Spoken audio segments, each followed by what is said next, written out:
Okay, good afternoon, everybody. Welcome to our Crop Life SA webinar on toxicology. I would like to welcome, first of all, our external guests, and secondly, all our Crop Life members from supplier companies and distribution companies, and also from our associate members. I hope you're going to enjoy the session with me. I think it's our second last webinar for the year, and I hope to keep you well entertained on quite a difficult topic. And I must say that this is not the easiest topic that I've ever addressed with a group of colleagues and with the public out there, but it is interesting. And the basic background to me is I'm a organic chemist of training, and I became a toxicologist during my younger days because of my work with wildlife poisoning, and I ended up in the agrochemical arena. And naturally, because of the fact that we work with pesticides, these things are made to kill a particular organism. They fall squarely into that little square hole of toxicology. And today I want to give you a brief overview of toxicology. But before we start over the main course, I would just like you all to switch your cameras off, please, to save on your own bandwidth. If your camera's on, I see two people with the cameras on, to switch yours off, please. And also your microphones. And we will also um, make available the presentation sometime in the near future on the platforms. But for those of you that are crop advisors or certified people within CropLife SA, the presentation and the assessment is already loaded on the CPD platform. It will be under category number 2. So you can do the assessment there. It's 30 questions, and you would have to listen quite clearly today to be able to do the assessment. And I can quite guarantee you, if you listen to me clearly, you'll get pretty good marks. So let us start off with this basic introduction to toxicology. And I want you to get a broad understanding, not only of pesticides, but with all the things we call toxins. So I'm not going to go through the slides exactly as they were set up because it becomes very boring. So I want to start off with the father of toxicology.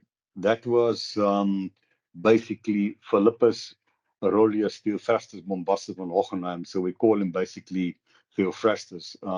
He was the first person in the world to define the principle of toxicology, and his words, even though not exactly what he said, because he spoke in Schweizerdeutsch, which I don't want to put on you on the paper today, is that everything is a poison.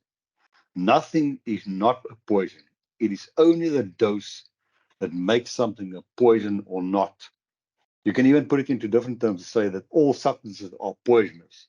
It depends on how much you administer the organism, whether it is remedial or toxic to the organism. There you can see a picture of the person on the right-hand side. And since that time, the field of toxicology developed enormously into a multiple-pronged field of many different disciplines that get themselves involved in toxicology. And in the modern days and age, interesting, we don't even talk just about substances. You will hear the word substance today very often, or compound, or chemical, or so, but I prefer to use the word substance. It's not only about the adverse effects or the toxic effects of chemical substances on biological systems. And we use the term here biological systems because it's not just about humans, it's about the entire biosphere, which includes all forms of life, from the lowest forms of life right up to the higher forms of life, including ourselves.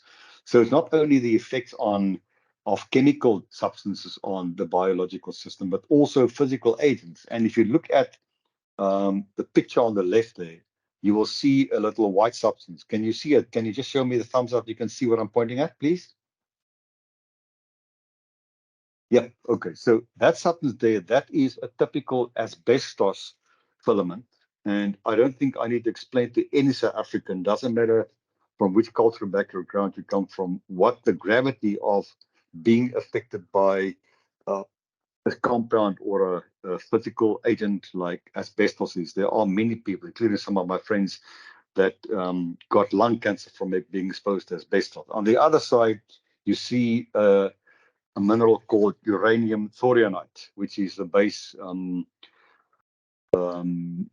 thing that we use for extracting uranium. And uranium is also then a physical thing that causes toxic effects in people. But sometimes people just think about toxicology and toxins as being chemicals.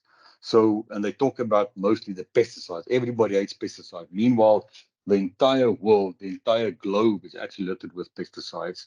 And we very often forget about the biological organisms. So if you think about the reptiles, not only snakes are poisonous or venomous, there are also venomous lizards, there are venomous chameleons, there are venomous Komodo dragons. So there are many, many venomous reptiles in the world.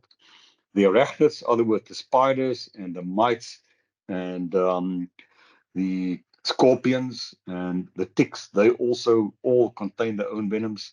And then our plant kingdom contain a lot of different plants with very, very potent toxins that can be used for the benefit of humanity or against humanity. Then the fungi, they produce what we call mycotoxins, which are also very important. And then the other microbes, in other words, the viruses and the bacteria and the protozoas and those. So the biological organisms themselves are factories of toxins that people don't even think about. And just to give you an idea of what I'm talking about here today, on the left-hand side there, you see a molecule which is called tetrodotoxin. That comes from the Japanese pufferfish. It's one of the most potent toxins known to mankind. And those of you that study a bit more widely than this, the Star newspaper will know that if you eat the liver of Japanese pufferfish and it wasn't well prepared by the proper chef, you stand 100% chance of expiring before you leave the restaurant door. Then next to that molecule is another molecule called anatoxin. Anatoxin, the bacterial toxin, which is extremely potent. It's a very, very powerful narcotic. In other words, it can cause total paralysis within a couple of minutes after ingestion. That is what possibly killed the elephants about 3 or 4 years ago in Botswana. And then next to that one, there's the typical pharmaceutical, paracetamol. Paracetamol, I don't think a single one of our participants today in this audience has not taken a paracetamol tablet. And yet, it is also a toxin. If you take too much of it, you're going to be in dire straits, even though it's quite a potent analgesic and quite a good anti-inflammatory agent. And then going next to that, this is being the savior of humankind and its animals for many, many decades. That's oxytetracycline, which is a broad spectrum antibiotic used for, in our case, for people that get tick bite fever. So it's also a toxin, despite the fact that it's a remedial agent. So it's an antibiotic, but at a certain dose, it can become toxic. And then the last chemical structure there, that is metolachlor, which is a very widely used herbicide all over the world and a typical pesticide. So people will look at these things and say, oh, but yeah, the chemical that one is the real toxin. That is the metolachlor. That's giftig. That's gevaarlijk, dangerous for people. Meanwhile, all these molecules are potent, and metolachlor is the least of all the evil, believe it or not. But then I've also put a picture up there for you of Botoxin.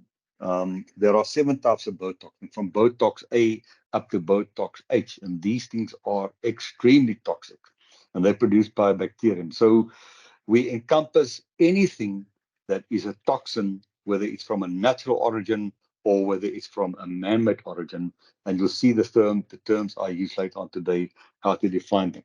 Now, when you look at this slide, and I want you to be open-minded. Most of you are scientists. Most of you work in a company. Most of you have a lot of friends, and we unfortunately live in this arena of the Facebook madness, where everybody who's got a telephone now with Facebook on it, and I'm one of those who don't use Facebook, is now becoming a real scientist.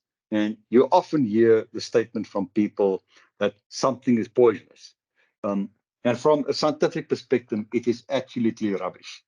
Because if you want to say something is poisonous, you have to qualify your statement with a lot of sub-statements or a lot of supporting sub-statements. First of all, what is the source of your allegation that the substance is poisonous? Is it, for example, an insecticide? Secondly, what is the active ingredient in that source? In other words, or the object. Is it delta methane that is an insecticide? Or if it was a physical substance, is it maybe a radiation coming from uranothornite? Or was it perhaps like from a metalloid, which is, or a metal like mercury? So you need to divulge also what is the active ingredient. And you got to talk about the organism, because every single organism responds differently to every single toxin. So, for example, in this case, I say we are talking about a 1-year-old infant that was possibly contacted or was in possible contact with delta methane. But very important is also the route of exposure becomes a very important topic for discussion. In other words, did the organism ingest it orally, or was it dermal? Was it respiratory, in other words, inhalation, or was it purely radiation? So you don't even have to inhale anything from uranium or thorium or radium or any one of these radioactive materials. The simple alpha, beta, or gamma radiation can be miles and miles away from you. If it hits you, you're going to be in trouble. Finish and cloud. There's no doubt about that. But we also have to talk about the concentration. This is where Paracelsus comes in again. He said to us clearly, if the dose makes the poison or not the poison. So if you don't define the dosage, you cannot make a statement that something is poisonous, because you have to tell us what is the dosage of exposure. Very important also is what was the time length or the time period of exposure. Is it, for example, immediate within half an hour? Is it 4 hours? Is it chronic over a couple of years? These things come into play when you start talking about poisoning, or you talk about a substance that is poisonous. And you also explain to us then what are the symptoms. Now, I run a poison center on my own in my own time, and I get a lot of calls from the public and doctors and nurses and the veterinary fraternity, and very often I get the call from hospital with a patient, and the doctor doesn't know what's going on, and we discuss the stuff. They believe it's a poison, but when you start looking at the symptomology, it tells you it is a bacterial infection or a very severe viral infection, and it has got nothing to do with a toxic exposure, because toxins have a very unique set of symptoms. If you put them together in a matrix, you've got a very good chance of saying, yes, it is a toxin, or no, it is possibly from something else and not really a toxin.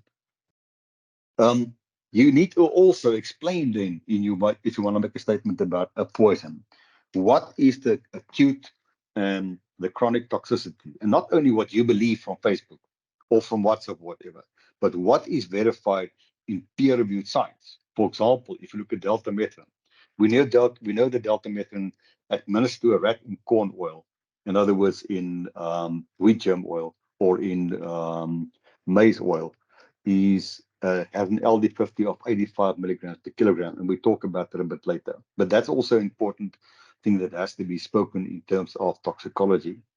Then what we also want to know from people is what was the vehicle or the matrix in which the active ingredient was administered to the patient or the organism. In other words, was it a vegetable oil? Was it the xylene in the pesticides formulation? Was it in water? Was it a neat substance? And last but not least, what is the half-life and the biological fate of the substance in the organism? Because some toxins, for example, if I can take something like methanol. Methanol is an extremely toxic carbonate. If you ingest that, you're going to be in serious trouble if you escape death. But it has an incredibly short half-life in the biosystem, because it is very rapidly metabolized in non-toxic compounds. So these are all the things that you really have to bring to the fore if you want to make a statement about the substance being toxic. And that's why I get so jittery when people talk about glyphosate is so dangerous and so poison. I tell them, right, give me all these factors. And then you get the duh expression on the face of the people, because they've got none of the background to substantiate the allegation. But I put in two little blocks there for you. Just explain to you what you need to ask these pumpkins in life who want to talk about toxicology, who've got no idea of chemistry or physiology or chemistry or toxicology. First of all, generally speaking, we talk about four things. In other words, the source, the pathway, the dose, and the effect. If you want to make it even more simple, you can say, what was the cause of the symptoms we see in the patient? And in other words, the effect thereof. And this is things that you need to understand, because very often you might be exposed to a toxin, but there's no effect. Or sometimes you might have an effect, that look like it being exposed to a toxin, but it is bacterial of origin, or it might be viral encephalitis, which looks like poisoning, but is definitely not poisoning. And I'm not a medical practitioner. I say it openly. I'm not medically qualified, but if I look at the symptomology presented to me very often by people in hospitals, these are doctors and nurses and pediatricians, then I realize that those people are not exactly well versed in toxicology. I don't blame them because it's a difficult field. They know about their patients. And between the two of us, we work out what happens to the patient. So you have this set of tools to attack the public out there that come up with rubbish statements about pesticides or whatever they want to call poisons and tell them, please come up with the true facts. Now, there's a lot of different terms being used in this arena of toxicology. I'm not going to read all the stuff to you, but people use the word poison. Some of us use the word toxin. Venom is a particular type of toxin which is of animal origin. In other words, a snake venom or a spider venom, or for example, a scorpion venom. And then sometimes some toxicologists call the anthropomorphic origin toxins. They call them toxicants. In other words, things that we can synthesize in the laboratory. Now, me as an organic chemist, if I have the right tools, I have the right base starting materials, and I've got enough money, I can basically build any chemical molecule in the world for you, irrespective of where it comes from or what we want to do with it.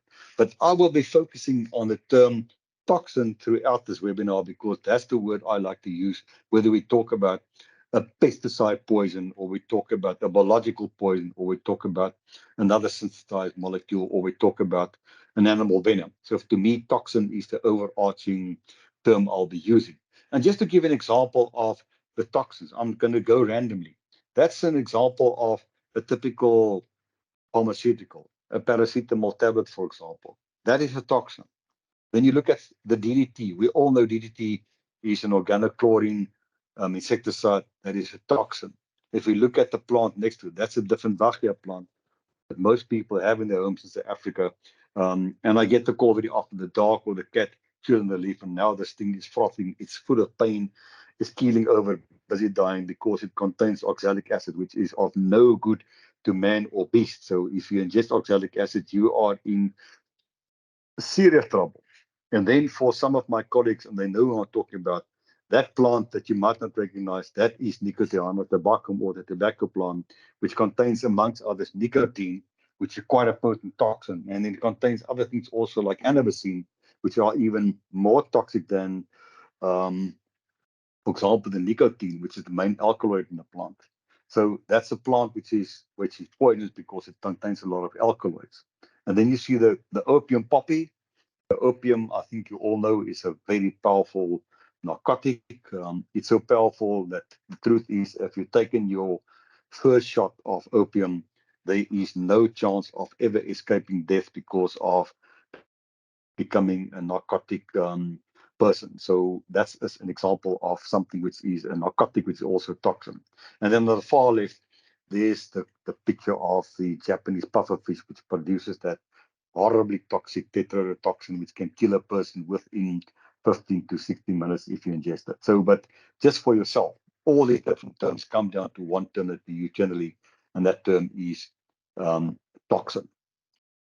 Now, when we look at toxic substances or toxins, there are various types of toxins we look at. And I think by now, those of you today that are working in the crop protection or the plant science arena, though we are sitting now in the first real serious phase of the GHS. All our pesticides have to be GHS classified, and you would have heard about acute toxicity, you would have heard about chronic toxicity, you would have heard about the CMRs, other words, the carcinogens, the mutagens, the teratogens, or reproductive toxins, and you would have heard about the specific target organ toxicity. So what most of the public focus on, and what most of the medical fraternity will focus on, plus the veterinarians, will be the acute toxicity. In other words, those substances at the right dose which will cause an immediate and a sudden effect with a possibility of a mortality in the patient, which might be human being or it might can be the animal. So acute toxicity is then when you expose that organism for a short period of time, normally 48 to 96 hours, but with monitoring up to 14 days after exposure, with the objective of trying to find out whether that exposure will cause mortality of the organism. For example, if you have mosquitoes in your bedroom and you take a typical aerosol spray can which contains the softest of all the pyrethroids, which is pyrethrins, which by the way is also a very good insect repellent, and you spray it in the atmosphere, then that insect flying around, the mosquito and the moth, will have basically 14 to maybe 18 minutes to survive before it dies from the exposure. On the same note, for example, if you ingest an overdose of heroin, let's say you go 4 times over the normal dose, you've got less than 4 hours of survival. And that's what most people focus on. That's simple. That is simple science. It's very simple science to work out what is the lethal acute toxicity of most of our toxins in the world. The problem comes in when we talk about the chronic toxicity, and I made an error between that and the specific target of organ toxicity. Can I just ask whoever else has got their microphone on, just mute yourself because it's interfering with my presentation here, please. Just mute yourself. Otherwise, I can't speak clearly to our audience. So the chronic toxicity, that is what people forget about. And that's where the scary part comes in.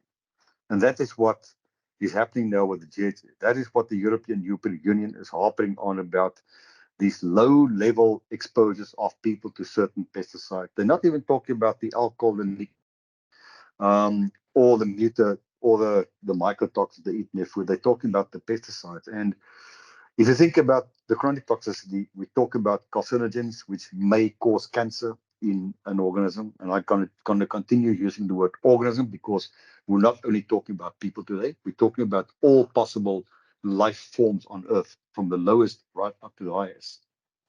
We also have to speak about the mutagens, and the mutagens are the ones that cause mutation in the DNA, which are pretty scary because that can also then trigger cancer formation in the body of a particular organism. And then the other one is the fancy word there is the teratogen, or then the reproductive toxin, also caused as the birth defect toxins. And some of the older folk might remember thalidomide that was used very widely in the 1950s and 60s as an analgesic for pregnant women, with the result that many of the children were born with stunted arms and stunted legs. That was a typical example of a birth defect type of a toxin, even though it was a pharmaceutical supposed to be used for as an analgesic or a painkiller. Then one thing that people hardly ever talk about, and even in the toxicologist arena, I hardly ever hear people talking about clastogens. Now, clastogens are interesting. They are not per se compounds or substances that form or trigger the formation of cancer cells in the body. But what they do is, if a body with cancer cells is exposed to a clastogen, then the cancer cells grow more rapidly than what they would have grown without the clastogen. So a clastogen is basically then an enhancer of cancer growth in a live organism that already has cancer cells in its own body. And I'll give you some examples of these a bit later on. And all of these symptoms that you develop, like this typical carcinogenism or mutagen or birth defect, are due to the long-term exposure. And it does not mean it has to be low-level exposure. It can be high-level exposure. Those of you that know more about the arena of alcoholic beverages will know that some people have a high tolerance to alcohol, other people have a low tolerance. So you're going to develop problems if you keep on drinking a lot of alcohol every day. So there is a case of a load of the chemical will have a long-term effect on you. Whereas, for example, if you have a low-level exposure to polychlorinated biphenyls, and I'm talking about micrograms per kilogram per day, you are going to develop cancer over your lifetime. So there's a low exposure in terms of the PCBs compared to a high exposure in terms of alcohol or nicotine, for that example. So these are the ones that people are worried about because you don't know about them developing until one day your doctor tells you, sorry, my baby, you've got liver cancer or you've got pancreatic cancer. But there's also the other one that's very seldom being spoken about, and it only came to the fore now with the GHS event happening in the world. And this is where specific targets, specific organs in the body are targeted by particular type of molecule that can have an effect on them. So there are cardiotoxins that affect the heart, the hepatotoxins that affect the liver, the nephrotoxins that affect the kidneys, the oculotoxins that affect the eyes, the cochleotoxins that affect the hearing and the ears, and the hemotoxins affect the blood, the cytotoxins affect the body tissue, and the neurotoxins are the ones which are the most worrying because they shut down the neural systems. In other words, they affect the central nervous system. There are pancreatoxins, and then there are also pulmonotoxins. And the pulmonotoxin is something affecting the lung system, like, for example, the coal tar coming off tobacco smoking when you smoke cigarettes or whatever you smoke. So this is then the three main fields that we look at in terms of toxicology. In other words, the acute one, the long-term chronic one, and the specific target organ toxicity. And the target organ toxicity one is a more rapid onset of events. And the chronic one and the acute one is normally very rapid, within minutes and up to normally 14 days after exposure. So that is what we look at. But I wanted to give you some idea of what to look out for. And just to give you, I didn't draw the molecules here or structures, whatever, because there's not enough time for that. But to give you an idea of typical carcinogens, in other words, molecules that will, or something that will cause cancer at the right dose. Remember what I'm saying, at the right dose. If you ingest arsenic, there's a very good chance that you will get cancer because of arsenic exposure. And back in the old days when arsenic was used widely in agriculture, I'm talking about the Middle Ages up to the beginning of the 1800s and the 1900s, there was a lot of arsenic used, and that is a definite cancer-causing agent. There's no doubt about that. And then formaldehyde, which is formalin, is also a definite carcinogen, but in a high dose. Remember, your own body makes formaldehyde every day. Mother Nature makes formaldehyde every day. It has no effect on you. It has no effect on nature. But if you are unfortunate enough to be exposed to high levels of formaldehyde, there's a good chance of becoming a cancer patient. Then some of the mutagens, and there's a load of them. To give you two ideas, the benzopyrenes, which are very complex molecules. They are mutagens that affect the proper formation of DNA in your body. And then methyl iodide, which is also mutagen, which also transpires eventually into becoming carcinogen. And that's when I worked in the laboratory in my student days. When we work with methyl iodide, we had to wear special clothing, special respiratory masks, and work in a special field mode not to be exposed to methyl iodide. And then the teratogens, or then the birth defect chemicals, the polychlorinated biphenyls, and the dioxins. The PCBs are these heavy oils that used to be used in the transformers, and the dioxins are the byproducts of chemical synthesis, which we also find all over the world in the atmosphere, and at extremely low levels, they can become birth defects. And look at this then, clastogens, in other words, the molecules that can enhance the growth of existing cancer cells in the body. Benzene, not the cleaning benzene you buy off the shelf, because that's basically a mixture of pentane, hexane, heptane, and octane, but typical benzene molecule. And that's why even in my days when I worked in Tel Aviv University, that was in the late 1980s and the beginning of the 1990s, we were not allowed to work with benzene at all as a solvent, even though it's a very good solvent for some of the chemicals we were working with in the laboratory. So that's an example. And then ethylene oxide that used to be used as a sedative for people. So those are examples of pathogens.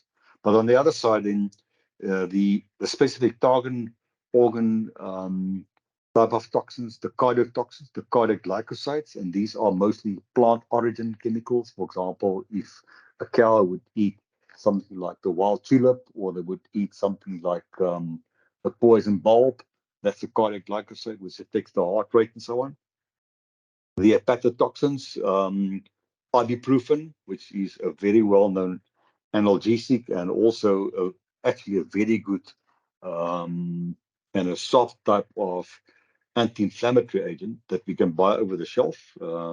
It can be a hepatotoxin. And again, I'm stressing at the right concentration. If you take 400 milligrams of ibuprofen for 4 days to sort out inflammation in your body, you will not get liver toxicity. But if you take it every day for 14 days, you're going to have a problem, believe me. And then some of you might remember in our young days, carbon tetrachloride was used in the dry cleaning business. Now, carbon tetrachloride is a terrible chemical because it flushes all the fat out of the liver, and the liver will collapse upon itself because of exposure. That's why it is now completely banned all over the world for any use. It's no longer used anywhere else. Then the kidney toxins, the best known one is what everybody in the world has taken or taken currently is aspirin or acetylsalicylic acid. Again, at the high dose. If you take a 200 milligram or a 300 milligram tablet of acetylsalicylic acid every day because you're a cardiac patient, nothing will happen to your kidneys. But there was a case in the 1960s and 70s where people just completely overdosed themselves, up to 7 grams of that per day, and it caused severe nephrotoxicity in those people. Then when it comes to the eyes, aminoglycosides, in other words, that's a class of very potent antibiotics, and they are required for the real tough types of microbes that affect the body. They can have an effect on your vision, most definitely. And look at this methanol also.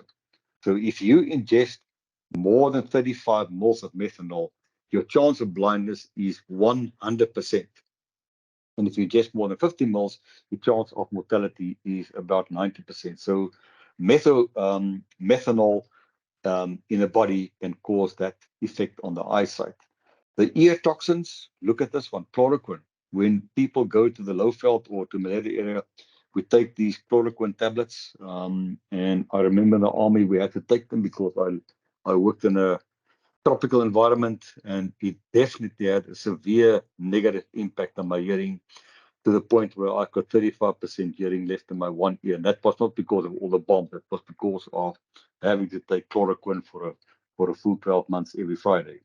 And then also toluene. Toluene is used in many of our pesticide formulations. But again, I'm saying at the right dose, it becomes a toxin. Below the dose, it is not toxic. Then the hemotoxins, the blood toxin, boomslang venom. And you know the boomslang is quite a venomous snake. And lindane that used to be used in the Karoo for the locust control. Cytotoxins, in other words, which attacks the tissue. You all know what paraquat can do to you, and I don't think anybody knew that methamphetamine is quite a potent cytotoxin, in other words, attacking the tissue in the body. The neurotoxins we all, and I've only listed the carbamates and the pyrethroids there, but most of our typical insecticides are neurotoxins, even the neonicotinoids. So they attack the central nervous system of the organism. Then the pancreatoxins, the estrogens that are used as anti-fertility drugs, they are quite potent for the pancreas. And then sulfonamide antibiotics, which is widely used in the veterinary industry. And then the last one, the pulmonotoxin, any phenolic substance, like especially when you burn tobacco, a lot of phenolics come with that, and they certainly affect the lungs and they cause some severe damage in the lungs. They can even take your lungs out. You can die from lung cancer because of these toxins. So this is just a very, very small snapshot of toxic substances. Now, let me just tell you, while I'm moving on to the next slide, that in terms of known molecules to mankind, I'm talking about the organic molecules, the ones that I work, which are basically molecules consisting of hydrogen, carbon, oxygen, and some of the heteroatoms. We currently know of definitely identified 9.4 million molecules. In other words, there are potentially 9.4 million organic toxins out there. Some of them are beneficial, some of them are toxic. It all depends on the dose. So if we go on to the parameters of toxicity, and this is where you've got to keep your ears open, especially those of you that work in regulatory within one of our our companies in CropLife SA. This is what you would have to record in your dossier for application for um, an approval of a pesticide, or maybe for an update of a dossier. So the Department of Environment, Department of Agriculture, and Department of Health, they used to focus very much on acute toxicity. Nowadays, they also bring in the organ toxicity and the chronic toxicity. But the first thing to look at is, what is the acute toxicity of that particular organism? So when we talk about two different types or two different sets of organisms, first of all, the terrestrial ones, and then we're going to be talking about the aquatic ones. So in terms of the terrestrial ones, we always talk about the median lethal toxicity of the substance for a particular organism. And that is also known then as the LD50, lethal dose for 50% of a test population. In other words, if you take 10 animals, you expose them to a toxin, and 5 of them die at a certain dose rate, that is recorded as the median lethal dosage. Okay, so this is, I think everybody knows about that. And normally you take that exposure to be over a period of 7 days, because some toxins kill immediately. Some of them will definitely kill, but it might take 7 days. And sometimes they even jack it up to a 14-day monitoring period to work out what is the LD50. But this is the basic parameter we work on. It is still being worked on, and it's used widely across the world as the base parameter of acute toxicity. Now, interesting is when I do assessments for boiling incidents for human beings that were murdered or cell or suicide, or for farm animals or wildlife, I don't only look at the LD50, but I look at the LD90. And the LD90 is what we call the definite lethal dose, not the median lethal dose, because when you reach the point where when 90% of your population will die in 7 days, you have a basically total kill off of all the test organisms. And one would think from a basic chemical perspective or basic calculation perspective that the LD90 will be about double that or half that of the LD50, because remember, the higher the LD50, the lower the toxicity.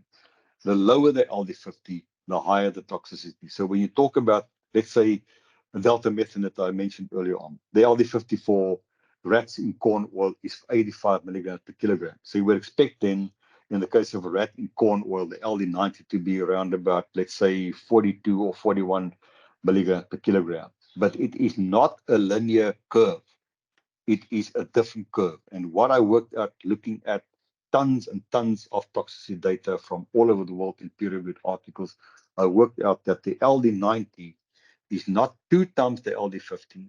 It is basically 1.6 times the LD50. What I should actually say to you, if you take the LD50 and you divide it by 1.6, you get the LD90.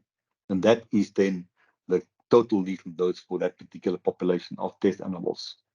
So they normally say we look at the animals for a period of 7 days, because the onset of toxicity might start materializing in terms of morbidity or pathogenesis. In other words, you see certain symptoms in the animal becoming lethargic, becoming anorexic and not wanting to eat the food, and you continue your observation for up to 14 days after dosing. Now, remember, with the acute toxicity testing, it is a single exposure.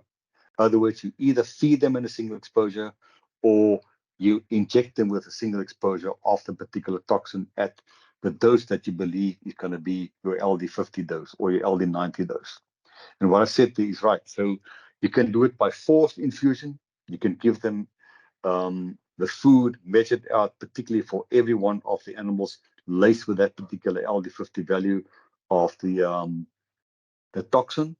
And you can also then, obviously, when you test for the air toxicity or the inhalation toxicity, contaminate the air with a certain concentration, or then you can also apply it over the body when you want to test the dermal toxicity, because we look at dermal, inhalation, and oral toxicity in all the cases. Right? So And then the values that we work with. Remember the LD50, the medium lethal dose.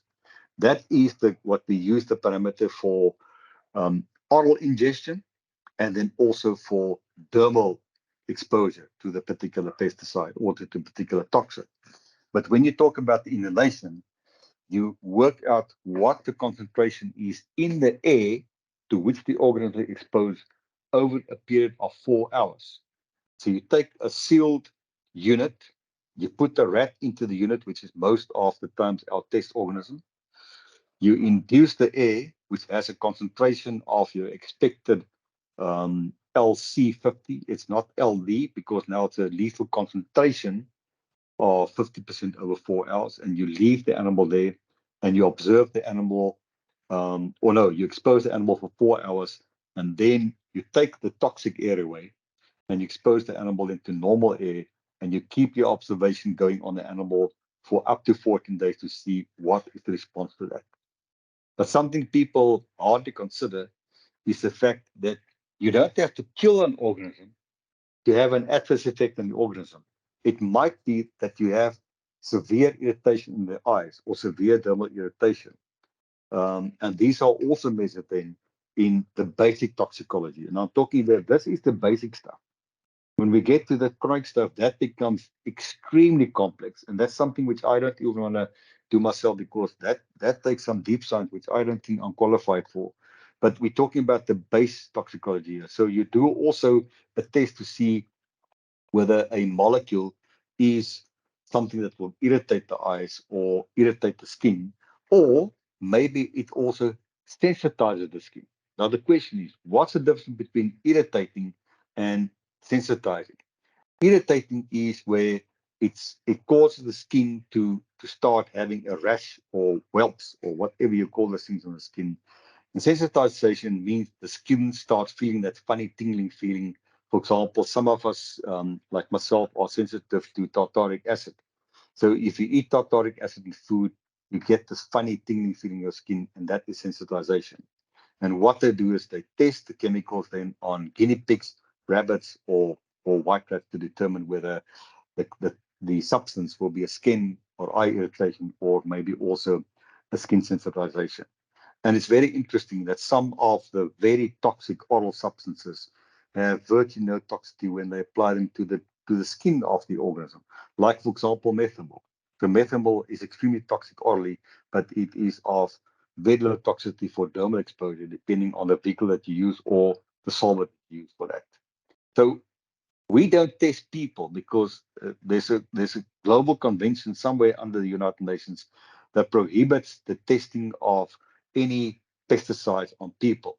Even though what is so funny to me is we test all the new medicine, the drugs in the market on people. And I wonder to myself, the people that volunteer for that and get paid, do they know what they're doing?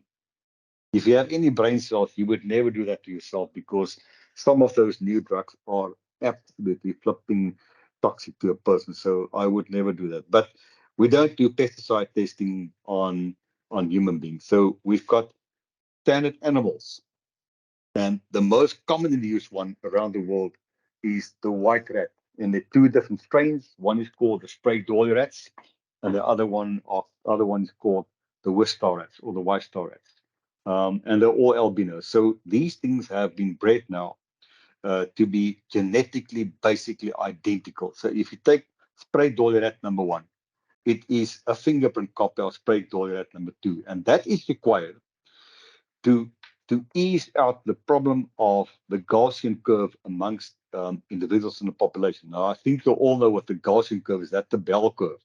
The bell curve says in a population, you've got the super sensitive ones, you've got the insensitive ones, and you've got the normal sensitive ones.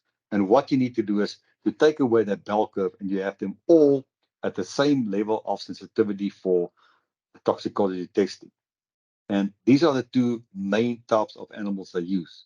They also sometimes use albino mice, but they say that mice are more difficult because mice don't often want to eat their food. They are more fastidious in the feeding than rats, because rats will eat any damn thing that you throw at them. And that's why rats are the preferred ones when you come to the rodent side of it.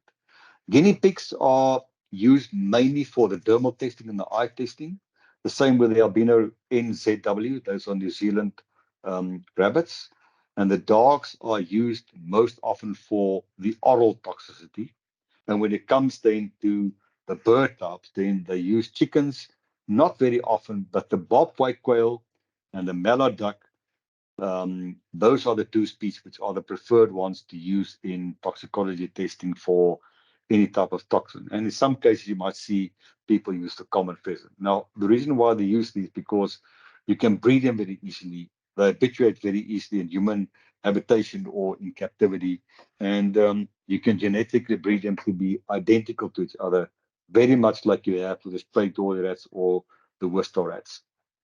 So these are then the animals which are selected, and you normally go for quite a big population that you get statistical variance down to the minimal when you want to do toxicology testing. Now, that was then for the acute stuff. When it comes to the long-term effects of possible toxins on an organism, this is now two types of testing to be done. You look at short to long-term dietary exposure. In other words, you don't put the toxin into the animal. You give them access to food, which is laced with a particular toxin at a certain concentration, which we talk about there, not the LD50, because remember the LD50 applies then to the body. The LC50, the concentration applies to how much of the toxin is in the food that is then offered to the organism for a particular number of days or months or years. And what we do there, and you can see the picture of the chickens, you put the toxin to the food and you offer it to the chickens, and we know exactly what intake a chicken will have per day of a particular food source, and that way you can work out what quantity of the toxin the chickens will ingest on average over a period of, let's say, 14 days or 4 months or even up to 2 years. And that's what you do. And normally for the long-term testing, and this is then to see whether there's a toxic response or not, is you do that for anything from a few days and mostly 1 to 2 years. And there's a very, very close observation process going on to check for any adverse reactions presented by the test organisms. So you check for morbidity, you check for pathogenesis, and you check then also for anorexia. Those are the first visual symptoms that you can see. In other words, you can see that chicken is not now like it's looking a bit doff like the one you see over there. Or the chicken is looking 100% happy like the cockerel. So in other words, it doesn't seem to have a visual effect. So this is what we do in terms of the visual observations. At the end of that visual observation period, let's say we do it for 2 years. We've given it to chickens now, or we've had a batch of beagle dogs, or we had a batch of rats that we fed at a certain concentration. And just to go back to the basis then, these concentrations are normally much lower than the testing for the acute concentration. Because remember, in the acute concentration, the objective is to kill the animals to find the LD50. For the chronic ones, is we want to see at what point does the animal or the specimen start showing response to the concentration of the toxin in the food. So at the end of that period of time, all of the animals are euthanized, and you get the specialists to do post-mortems, and they do histopathology. For those of you that are not so well acquainted with the term, that's where you do slides of different organs in the body. So you take thin little cuts of the slide and you look at the cell structure, because the clever people with the thick glasses can look at a cell and see that there's some impact on the cell one, or there's something happening inside the cell. And they then also look out for any signs of cancer formation, any signs of mutation when they extract the DNA, or whether there's any damage to the reproductive organs, which is very easy to determine if you know what you do as a toxicologist. And then also whether there's any signs of abnormality with the central nervous system. But this will very much present, the CNS abnormality will very much present in normal behavior of the animals. But if you get into the deep side of it and you start looking at the neurons with electron microscope, you can see that there is something wrong in the neurons in the cells. So that can be done then under a very powerful microscope. So this is what is done to determine then at what point does the concentration of the toxin in the food start having a real effect on the animals. And that must be proven then with the post-mortem studies and with the histopathology to say, yes, it did have an effect, or no, there was no visual effect, or there was no effect on the organs or the cells in the body of the animal. And I just ask whoever tried to take back my stuff, don't to fiddle with my stuff. Otherwise, I can't present my stuff here.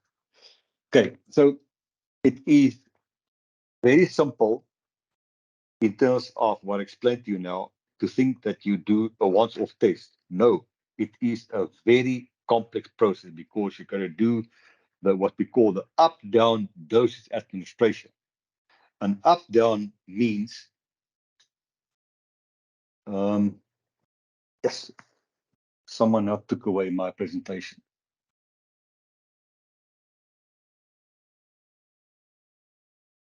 Can you still see the presentation? No, Gerard. No. We cannot know. No. Well, whoever did that, please get off my course. I don't want you on my course, so get off.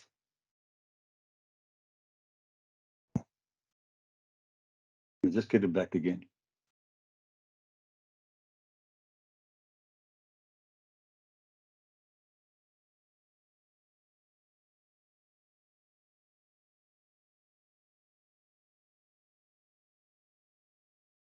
It'll take a few seconds. So while it's loading up, what I wanted to say there is you've got to do multiple types or multiple tests on your test animals with different dosages. And let me just quickly run to my slide where I was busy talking to. Yeah, so you've got to do multiple tests with multiple dosages to find out when we get to those funny terms, the NOEL, the AOEL, LOEL, and to calculate the ADI, RFD, ARFD, CRFD. But I can explain to this all these terms to you in a few minutes from now. Okay, so you got to start with a low dose. You got to go to a very high dose. You got to go to intermediate dose. Now I will tell you, you will possibly have to do at least 20 repeats to find out what is the dose where I start getting a response, or what is the dose when I don't get any response. So that's why those of you that work in regulatory affairs, and I see many of the people here today, it costs an absolute arm and a leg to do the long-term diet exposures to find these values. So that is why research on, for example, developing a pesticide, a lot of the money goes into the toxicology testing. So your efficacy trials in the field, you will all know that costs you some money, but it's nothing compared to the toxicology testing, because there you need a lot of people with thick glasses and white coats to go and do the testing and find out exactly what happened there. Right. So we come back then to, can you switch off your microphones, please?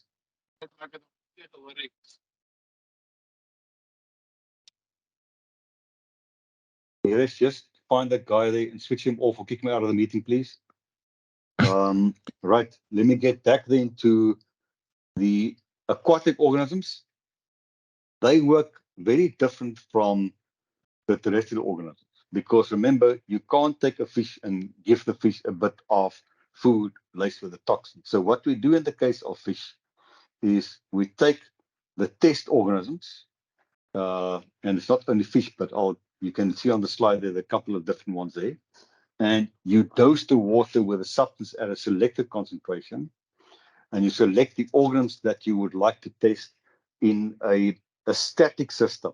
In other words, it's not a system where the water flows through continuously with the same level of the toxin. You have a static aquarium with the water in the aquarium laced with the level of the toxin you want to test, and then you expose the organisms to that.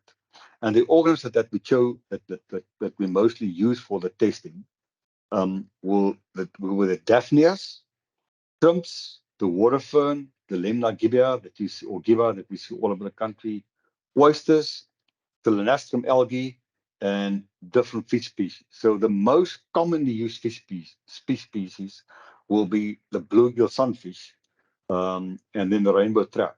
In some cases, they also use sheephead minnows, and then in a rare few cases, they use the carp. Um, and the reason why they use these species because they're very common, they're easy to maintain in water, and they're very easy to breed up into like a narrow field of genetic diversity. Again, just like with the mammals or the birds, you want the least genetic diversity because you don't want to have genetic diversity building up with your statistics when you do the testing for toxicology. Okay, so and the exposure time is sometimes 96, but mostly according to the EPA principles, a 96-hour period of time and not a 48-hour period of time. Sorry, I think I fell over my own words. So the EPA says a 96-hour period of time. Sometimes people do a 48. 48 is too short. You need to put them through a 96-hour period of time. Once you've done that, again, it is important to do the post-mortem analysis of the dead organisms and then also do histopathology to see what happened. You then transfer the live ones to clean water, you feed them the normal diet, and you observe them for at least, I would say, up to 4 weeks to see whether there's anything happening with them. Because in some cases, like you see the fish over there, there's a cancer growth on the head of the fish. Sometimes, if you look at the fish and you open the gills, you'll see there are white spots, which are the first signs of mutation or the first signs of cancer developing because of exposure, especially to certain of the metals in the water. And these things are important then to find out whether the LC50 was easy to determine, but whether there's a possible long-term effect that came off from exposure to the particular toxin in the water. So the aquatic toxicity as important as terrestrial toxicity. So if you want to do a proper tox profile, you would have to test at least, I would say, 9 to 10 different aquatic and terrestrial organisms to come up with a proper portfolio to say, this is what I believe the general toxicity of my substance is for live organisms. And it doesn't mean that you can't go deeper. You have to go sometimes into other organisms like the beneficials. Now, we all know the extreme value of earthworms, Icenia foetida, in soils. They are the farmers of the soil. Without them, forget it. You cannot use soil for anything. And we all know the even more or the even greater importance of honeybees for pollination. And then there's also a couple of other beneficiaries like a lot of the predatory mites. So these are then also subjected then to testing to find out how toxic are the substances to these animals. For the earthworms, we don't put the toxin onto the earthworm or we don't feed the earthworm. What we do is we take the soil, we sterilize the soil, we inoculate the soil again with some beneficial nutrients for the earthworms, and then we put the toxin in at a certain concentration, and you put the earthworms in there for 14 days, and you see what the response is. That will give you an idea of LC50. It will also give you an idea of possible long-term effects. For the honeybees, you feed them a particular food source, which is laced with a toxin, um, to get your oral ingestion toxicity. And you also test them when you put the toxin right onto the body of the bee. And interesting is that the contact oral or the contact LD50 for bees is in most cases more severe than the oral ingestion.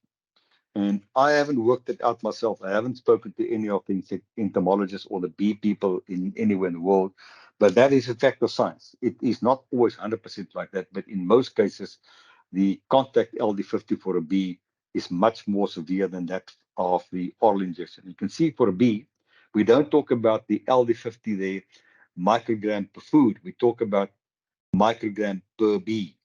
So we work out how much of that will kill a bee or how much of that will kill half of the bee population. And exactly the same is then done with what we call the typhlo predatory mites, which is a very important predatory species. And we do the same for the mites, just to give you another parameter. But then sometimes you find people that work on the aquatic environment at a level that most toxicologists don't even consider at all, and that is to look at the toxicity at a much, much deeper sense. So then they take something like, for example, the sea urchin, and they look at the effects of the toxin at the sea urchin eggs, the larvae, and the adult sea urchins. And what is interesting is that very often the toxin might be at a level below what we call the limit of quantification. In other words, what the machinery can do for us nowadays. Now, generally in the world, we are sitting now at a general limit of quantification of 30 microgram per kilogram.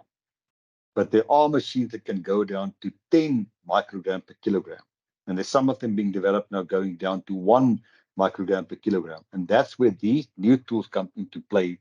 Go and test for a super duper sensitive organism like a sea urchin, whether that level of the toxin will actually attack your sea urchin and its eggs. And these then also come into the portfolio when you put together your massive portfolio for a new toxin or a new pesticide going to the market. So again, that adds the cost. And these are all the things that are looked upon by toxicologists working in the arena of toxicology. So um, I've mentioned to you about the acute toxicity testing. So I've mentioned also to you that normally you have to have a significant number of genetically identical individuals. And those of you that are more in the biological sciences than me, remember, I'm a physical scientist, so I build molecules. But I've learned over the years working with students that a good statistical number to work on is nothing less than 25 specimens of the same genetic strain, fed the same type of food, and a very high quality of the nutrient for a couple of days. And the idea then is that you detoxify them of anything foreign in their bodies. That's why you put them on a lekker good diet, not a wimpy diet, a proper diet with proper clean food. Right? And once you detoxify them, you put them into your laboratory, and they normally put them all into their own separate enclosure or their own cage. Then you prepare the food source or you prepare the water, and you introduce the toxin into that particular water or into the soil or the air. And then you expose the organisms for your determined period of time. For the acute toxicity, I mentioned to you now for the water, it's 96 hours. For the air exposure, it's 4 hours. For the oral exposure, you normally give it to one shot and you do observations for 7 to 14 days to see what is the situation and what you see coming off from that exposure. Um, and if you don't see any exposure, it means that your dose was too low. So you can't take the same organisms and feed them again, because who knows whether your toxin had a possible chronic effect. And that means if they had a possible chronic effect that didn't materialize in an acute effect, the systems or immune systems might be compromised. And therefore, you put them aside. You can use them later on, but they would have to go through a total detoxification and a totally regenerative process for a long time, possibly up to a year or two before you can use them. So you take a new batch and you start a new dose and you add a little bit more of the toxin to the food until you start getting your response that you want to see in terms of the oral toxicity, dermal toxicity, or inhalation toxicity. Right? And then what I've mentioned to you is that when 50% of your specimens die, that is when you reach your LD50 or the LC50 level that you record in science. Now, for the chronic toxicity testing, it is, like I said, you've got to do the up-down testing methodology over a long period of time, and it costs an absolute fortune to do that work for 2 years. It will be literally millions of rands or even up to millions of dollars. And what you do there is you look for the effects for the pathogenesis, you look for mutagenesis, you're looking for birth defects or affecting the reproductive organs, you look for cancer development, you look for any cancer cell growing out of the norm, and you also look at the effects on particular targets in the body. And what you can do during the test for the chronic toxicity, to take one or two of your specimens and do a post-mortem analysis after euthanasia, and then to see whether there's anything in the cell. When you look at the slide, you can see the slide over there on that side. You can see a slide. That's what the histopathology slide looks like. And I'm not a biologist, but if I look at the slide sometimes with these clever people, it's absolutely amazing what these guys point or these girls point out to you, what you can see a negative effect of a chemical or a toxin on a slide. So these are the things that you look at. And this is the way in which we do the toxicology testing. Now, I've never done it myself. I mostly work on acute toxicity. So, but it remains a very interesting field. There is also another parameter for testing. That's what is called the Amos test. And the Amos test was named after Dr. Bruce Amos, who was an American toxicologist who developed this Amos test as a rapid tool to establish whether the substance is mutagenic. Now, I told you in the previous couple of slides that if you do mutagenicity testing or carcinogenicity testing, that live testing of the organisms is going to take you a minimum of 1 to 2 years at an enormous cost because of the time, it's the test animals, all this sort of stuff. This Amos test is actually a fantastic test to see rapidly whether the chemical has the potential to be a mutagen. And back in the old days, it was automatically assumed that if a chemical or a substance is a mutagen, it is 90% sure it will also be carcinogenic of nature. But in the last sort of 10 to 15 years, the more proper science revealed that the correlation between mutagenicity and carcinogenicity is only 50 to 70%. So the Amos test is definitely not a 100% foolproof test for carcinogenicity, but it is a very solid test for mutagenicity. And what the scientists do with this, they take Salmonella typhimurium, which we all know as the most common salmonella that causes all the sort of stomach cramps and very often also respiratory illnesses in people. And they genetically engineer them to lose the ability to produce histidine. Now, histidine is a very important component in the growth and the proliferation of the Salmonella bacteria. So you've got a Salmonella bacterium now, or a colony of bacteria, without the genetics to produce its own histidine to grow properly. And then they put them onto a plate, and they give the Salmonella a bit of histidine just to start the growth process, to start forming colony-forming units, or the CFUs, like the clever people amongst you that work with the microbes talk about. And then they introduced the toxin or the suspected toxin and to see what happens. And if that little plate starts showing a vigorous growth of the Salmonella typhimurium, it means that the chemical that you introduced mutated that Salmonella typhimurium back to the original one that can make its own histidine and can proliferate itself because it is a retrofit of the genetically modified one. If there's no growth of a Salmonella typhimurium, it means that the agent you introduce or the toxin you introduce did not retro mutate the Salmonella to make its own histidine. And then the Salmonella will die off because it doesn't have the feed and the terms of that particular amino acid to continue its own growth. I hope you understand it. It's a very complex system explained by me as a sort of quasi-toxicologist in a short period of time. So what's also important is in the Amos test, we also add a bit of rat liver extract. Now, the rat liver extract contains a lot of enzymes. And the purpose behind that is that in many cases, your liver, remember the liver, I don't know whether all of you know this, but the liver is a detox organ of the body. So all the toxins go there.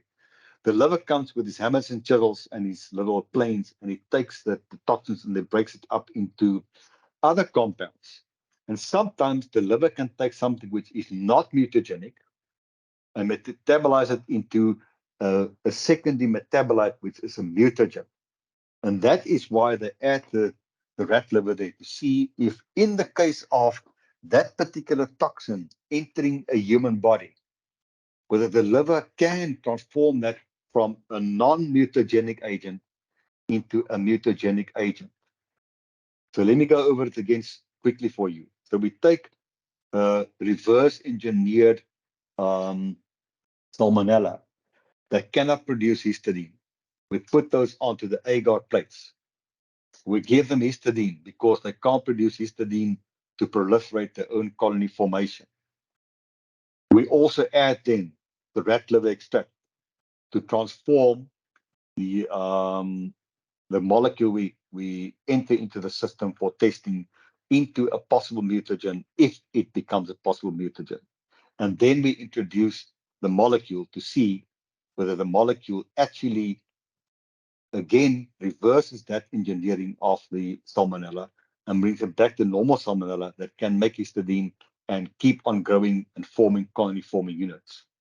If it does that, it proves that your chemical or the metabolite produced by the liver extract is a mutagen. If there's no further growth of the salmonella or a total die-off, it means it is not a mutagen. And it is fair to say then, if you find real positive mutagenicity there, then you have to go back to the laboratory and go and do the testing to see whether that particular molecule that's now proven mutagen can cause cancer in your test animals. And that's then when the 2-year test study comes in, because we don't have another way of testing a substance to see if it is definitely a carcinogen or not. So this is the AMOS test, and it's a cheap test compared to the 2-year real life cycle test. And it's a very rapid test. It can be done in a couple of weeks, and it can be done in South Africa by a couple of laboratories. And one of my colleagues today on a call knows what I'm talking about. So you can do an AMOS test quite rapidly.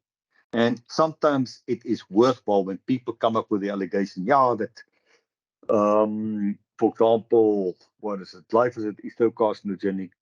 Go and do the AMOS test and show it to them. There is no sign of mutagenicity. So therefore, if there's no sign of mutagenicity, the chances of this being a carcinogen is virtually nothing. But they've done a lot of other testing with glyphosate also and never found any real link and scientifically justified link between inner cancer cells and exposure to glyphosate. So this is then the last part of the testing that needs to be done in terms of finding all the toxicology parameters. So we need to find acute toxicity in terms of an LC or an LD50 value for oral dermal inhalation. We need to do that for terrestrial animals. We need to do that for aquatic animals. We also need to do the long-term life cycle testing to expose animals to certain levels of a dietary intake in the food to see whether we see in histopathology any mutagenicity, carcinogenicity, pathogenicity, and what is the other one? Yeah, the 4 effects I mentioned earlier on. I think I talked too fast from my own brain. I don't remember all the stuff I'm saying. So that we have to do. And then a very good idea then in the short term, while you're doing your acute toxicity testing, is to also take an AMOS test and find out, is there any possibility that that particular agent or substance is a possible mutagen? And if yes, then go back to the lab and expose your test animals to see whether that substance is not only a mutagen, but also a possible carcinogen. So what is very important, and I want you to open your ears wider now, because it goes back to the basic principle that Paracelsus developed about toxicology. The fact that something has been found in the laboratory to be toxic to experimental animals does not mean it will elicit a toxic response, or what we call a toxidrome. And I'll get back to the term now. It will not produce a toxidrome in the human being, because the dose may be insufficient to elicit a toxic response in the body, because we all have a liver. Okay? And the liver is there to detoxify the substance or to break it down into non-toxic substances. I hope you understand what I'm saying to you here, because people tell you, yes, oxymol is damn toxic. We all know it. I think we all know, oxymol, methimol, parathine. These things are toxic. But if I feed you 2 milligrams of parathine, nothing will happen to you because your liver has got a couple of tools and an anvil and a couple of chisels to chop it up into smaller pieces, which will not be toxic to you. And that is where even a lot of scientists, and I'm talking about the medical fraternity, toxicology fraternity, they miss the boat completely because they don't understand the fact that something is toxic, but it has to be at the level that will elicit a response in the human being. Now, all of us, every day, eat natural toxins in our food. I'll give you some examples later on. We are still all alive. Every day, we all eat pesticides in our food at certain low levels. We all alive. We all every day inhale a massive amount of toxic gases from the atmosphere. We all alive. Why? Because it is not at a level which elicits a toxidrome in the human being. And the word toxidrome means it is a definite show of a response to the exposure to a toxin. So, for example, if you take the normal 2 paracetamol tablets, which is 1 gram of paracetamol or 1,000 milligrams, to stop a headache within about, let's say, in a normal case, about 15 minutes or so, the headache will start disappearing. But if you take 10 paracetamol tablets, 4 hours later, you're going to feel something wrong in your body because it will start attacking the liver. And that is what a toxidrome is, because you took an overdose. Okay. What my argument is also to all the people that work on the toxins and the pesticides and all these anti-pesticide people is, show me the empirical data to prove that what you say in terms of the CMR effects manifest in people. I've seldom in my life seen any place where people can prove that exposure to a certain pesticide at a certain level manifests in a chronic effect on the people. Surely, if you don't use your proper PPE and you work with paraquat every day, you've got no chance of survival because it builds up in the peritoneum around the liver. And after 6 months of proper exposure, you are going to kill off and die. But there's no empirical data, in other words, no proper scientific data to show that this can happen to human beings. And that is why we do this thing called modeling. And these models are very complex. They're difficult. You have to have a very big calculator to work with the models. But that's why we do modeling, to say, what is the chance of that particular toxin at that particular level or concentration in a human being resulting in a chronic effect on the human being? It can only be done on paper and with a computer. Okay, so we don't have empirical data. We can only do a modeling and say there is a chance of that particular substance in the human being resulting in an effect on the human being, or no, there is no chance at a particular concentration. Don't forget the word concentration. All of the calculations we use on the EPA, all the clever people are going to talk about 2 of them a little bit later on. All of them use the concentration to which the organism is exposed to. If you don't use a concentration, there's no calculation, there's no model, there is virtually nothing to work on, and therefore you can't make a statement. So what we're looking for when we do all the testing is in terms of human food safety. We're looking at a couple of very important thingamajigs. And these are then the lowest observed adverse effect level. In other words, if you expose a person or a rat or a dog or a solenastrum algae in the water to a particular pesticide at a certain level, you must come to a point where you see, okay, that concentration at that level gives me an observable effect on the target organism. Let's say, for example, we work with Lemna gibba, that little water fern, and we use a compound. I'm going to use diquat, for example, and we want to take them out. And we want to go and test them, and we want to see what is the lowest possible concentration where the plant will start showing that chlorosis in the leaves. And we use 1 milligram per liter. We see nothing. We use 1.2 milligram. We see nothing. We use 1.3 milligram. We see, the first little dots appear on leaves, then that 1.3 milligram per liter becomes the LOAEL. So that is the lowest concentration which elicits a response in the target organism. We also have to do the reverse test, where we start pushing up the level of the toxin in the substrate in which the organism lives or in the food to see what is the highest concentration of the substance that the organisms can be exposed to without showing any observable effect on the target organism. And that is called the no observed adverse effect level. So if we take a human being and we tell the human being, you sit down and you eat that loaf of white bread every day, and we put 50 milligrams of glyphosate in the brown bread every day, we want to see if you eat it, do we see you become nauseous? Do we see you becoming skinny?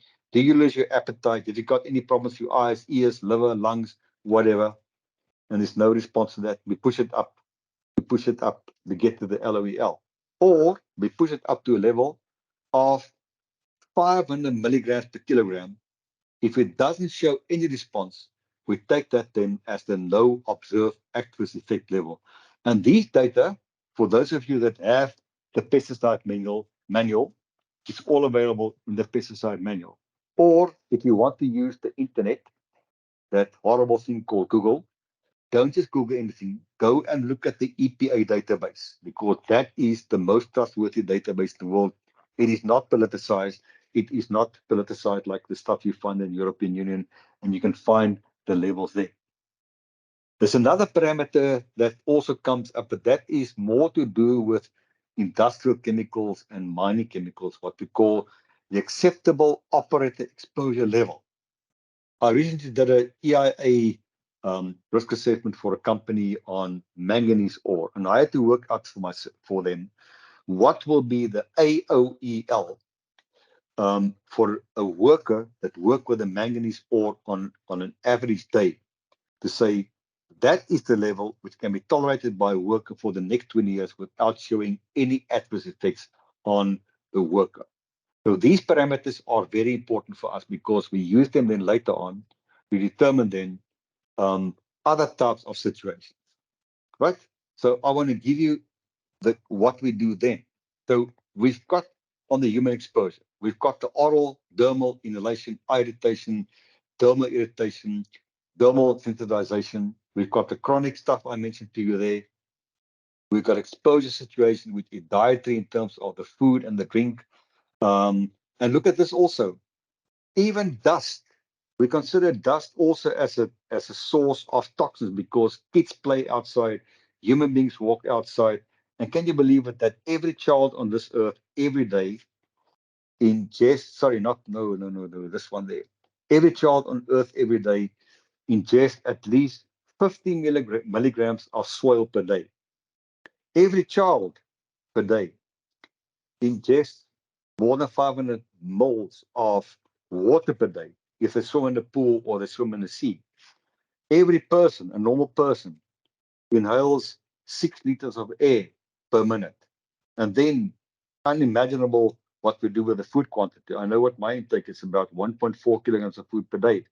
And then the occupational people, in terms of the environment, the dirty air, the dirty machine they work with, all these things are taken into account. And this is where the clever people come in and they take all those parameters. So they work out what is the average air intake per hour per person. What is the average soil and dust intake per person? What's the average water intake? I'm not talking about what you drink per day. I'm talking about the accidental ones, when you go walking or when you breathe air, which is full of moisture, when you live in a coastal area, or when you go swimming in the sea. And they put that into the basket and they add it next to what we call the food basket or the dietary basket for the particular country. And now remember, every country's population has a different type of dietary basket. In Europe, I don't know what those buggers eat out there, but not that I care much, but their basket is vastly different from what we eat in South Africa, or what they eat in Brazil, for example, what they eat in a place like in India or China. So they tailor that then to the population. And what the toxicologists do then They do a total risk assessment of that particular toxin in the food, taking into account that there might be accidental ingestion of the same toxin from the air that you breathe, from the dust that you might inhale, and from the water that you might be drinking when you swim, or when you're in a pool, or when you're in, for example, the seawater. And I can tell you one thing, I've worked with the person right there, Professor Mary Gulumian, as some of you might know, and I must tell you, the brain capacity in that person is just incredible. I've worked with her on these things, and it is very difficult to work on them. So what the toxicological risk assessment requires is the following. You have to have an intricate knowledge of my field of organic chemistry, and also of the physical chemistry of the molecules, because you're going to look at the molecule not only from its toxicology perspective, but what is the molecule going to do in the environment, and what is the molecule going to do in the human being, or the frog, or the goat that might eat it. And I want to go back to the last slide on the left-hand side. That is Professor Elias Jacouri. He was a Lebanese professor. I'm not sure he's still alive, but there was no better organic chemist ever in the world than that guy. He was a Nobel Peace Prize winner, a Nobel Prize winner for chemistry. He got it when I was an MSc student, and he wrote a book, The Art of Chemical Synthesis. And we were astounded to listen to the guy on how he understood the mind of a molecule, and how we could build a molecule out of virtually a bowl of sugar. Now that you need to understand it. And you got to have an even deeper knowledge of toxicology.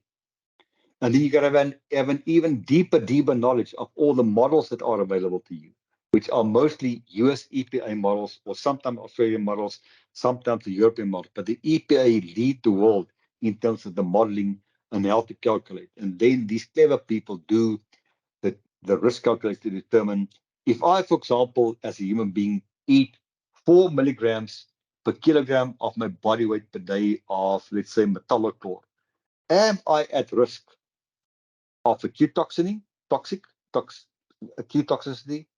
or chronic toxicity, or target organ toxicity? And they will give you the answer, say, yes, you are at risk, or you know you are at risk, because they work on a risk factor. And if your risk factor comes out over 1, it means you are at risk. If you're below 1, you're not at risk. And the most difficult calculations are the ones for the carcinogenicity, because those calculations are at least 100 digits long, but you got to pump in all the different data. And that is then what these clever people do to tell us, yes, you're fine if you use that chemical in the right way, and you ingest that amount of chemical per day over your lifespan. And this is what we talk about toxicological risk assessment. And let me tell you, ladies and gentlemen, it's something which is not easy. It takes a lot of guts. Now, let us get back then to our field of toxicology. In other words, our pesticides and our food, and the pesticides in our environment. Now, our pesticides that we make are mostly organic molecules. There are a couple of inorganic molecules, like the typical coppers and so on. But there are also a couple of organometallic ones, like mancozeb and MSMA, but most of them are organic molecules. None of these survive forever in food or the environment. In other words, if you put, for example, any chemical like tebicyron, for example, or 2,4-D, or metallochlor, or acetamiprid into a body of a human being or into environment, it will not survive forever, because there are things that break it down. There are 2 ways to break the molecule apart. I'm going to use simple, stupid terms here, which might sound a bit stupid to you, but just to make it easier for people to understand. The 2 ways you can break a molecule apart. First of all, inside the living organism, with the liver producing a mass amount of enzymes, there can be metabolism. Or outside the living organism, in the abiotic environment, in other words, in the soil, the water, or the air, without any living organism in contact with the pesticide molecule, there is what we call the abiotic degradation. or the physical degradation of the molecule. So if I can move down the left path first, if you look at the abiotic degradation, in other words, it is the degradation of a product because of solar radiation, because of heat, because of mechanical action, because of acidity or alkalinity. So it breaks the product down into what we call degradation products. It might be one or it might be two. In some cases, it might be 12 products. When I look at my book on the metabolic pathways of pesticides, some of them have up to 14 products which they degrade to in the natural environment. And those compounds mostly come out as not of toxicological concern, and sometimes they are somewhat toxicological concern, but they break down further then, and we call that process then mineralization, to take it down to basic molecules like NO2, SO2, H2O, carbon dioxide, or even carbon monoxide. So any pesticide will eventually become a basic molecule through that pathway. What is more interesting is what happens in the live organism. So the pesticide enters the live organism. And I took a picture off the net there of a typical enzyme.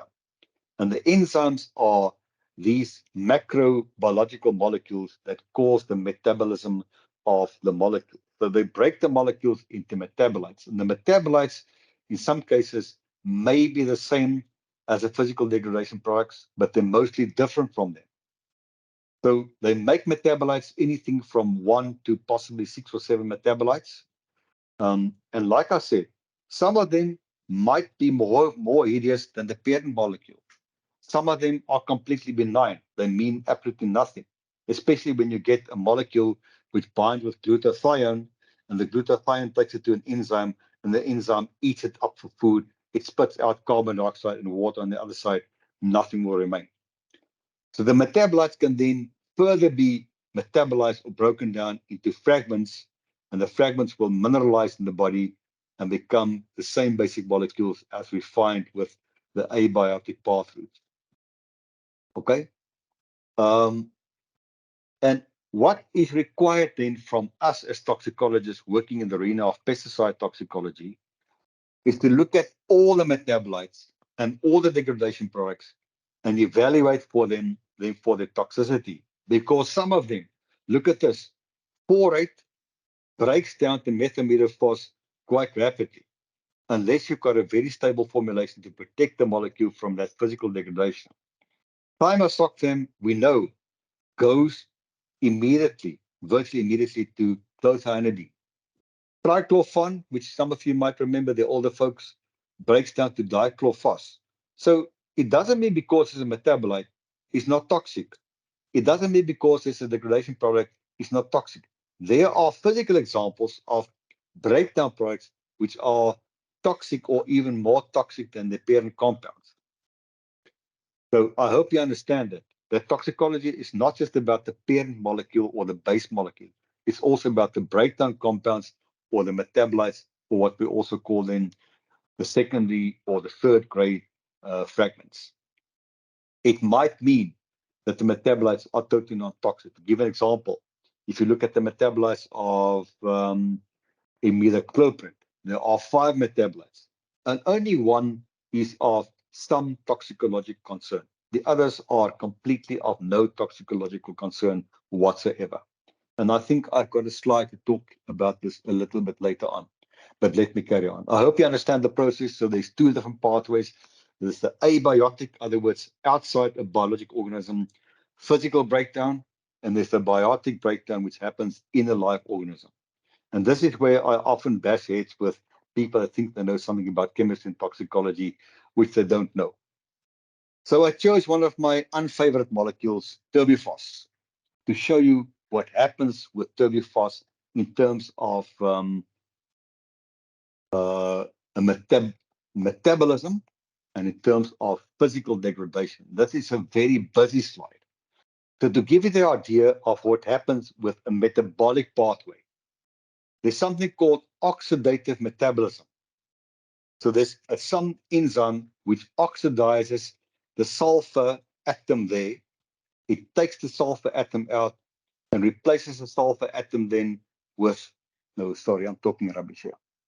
it takes that sulfur atom there and it adds an oxygen with a double bond to the sulfur atom. And that is called turbofos sulfoxide. Now look at this. The LD50 of the parent compound is 1.6 milligram per kilogram of the body mass of the organism.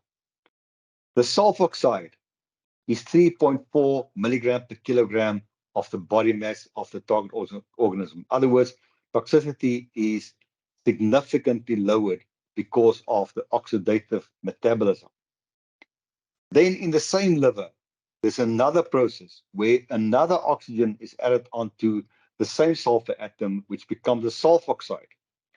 And the LD50 now drops from what was 3.4 down to 14 milligrams per kilogram. So there's a significant reduction in toxicity because of that.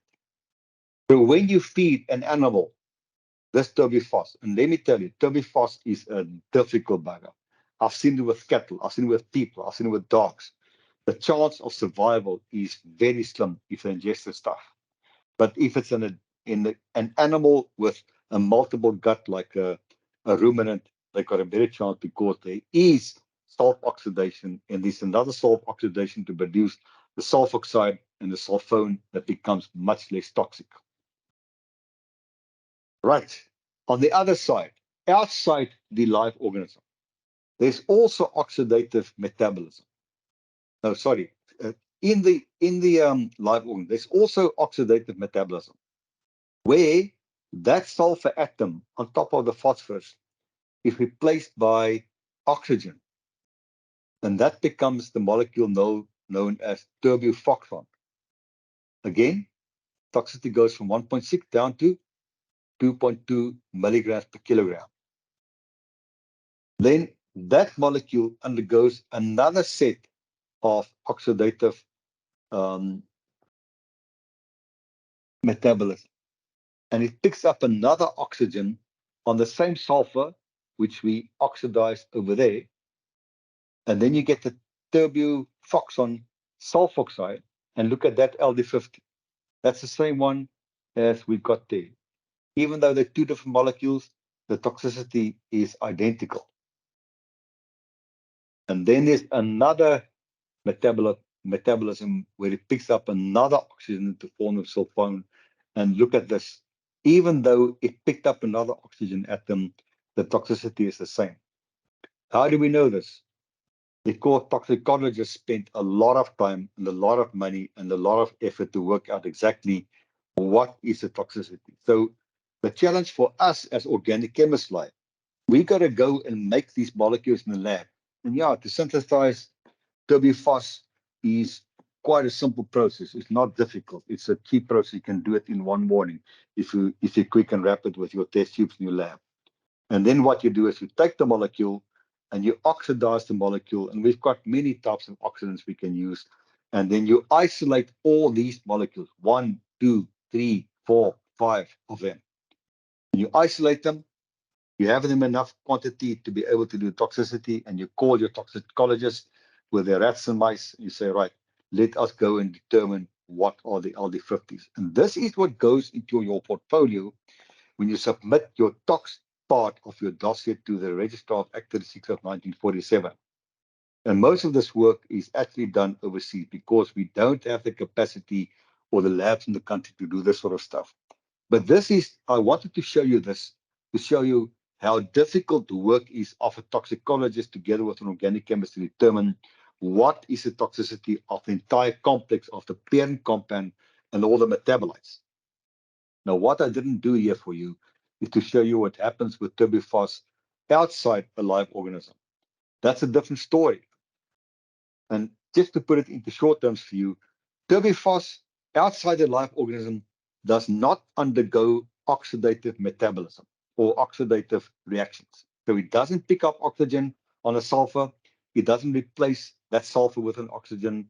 It breaks that phosphorus sulfur bond. We call it a desulfurication of the molecule. So you get a phosphate compound and you get a sulfur compound, which are both non-toxic.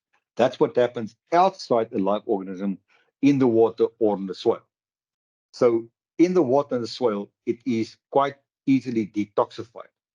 In the live organism, it is broken down into compounds which are still pretty toxic, because believe me, 40 milligrams per kilogram is not a nice level of toxicity.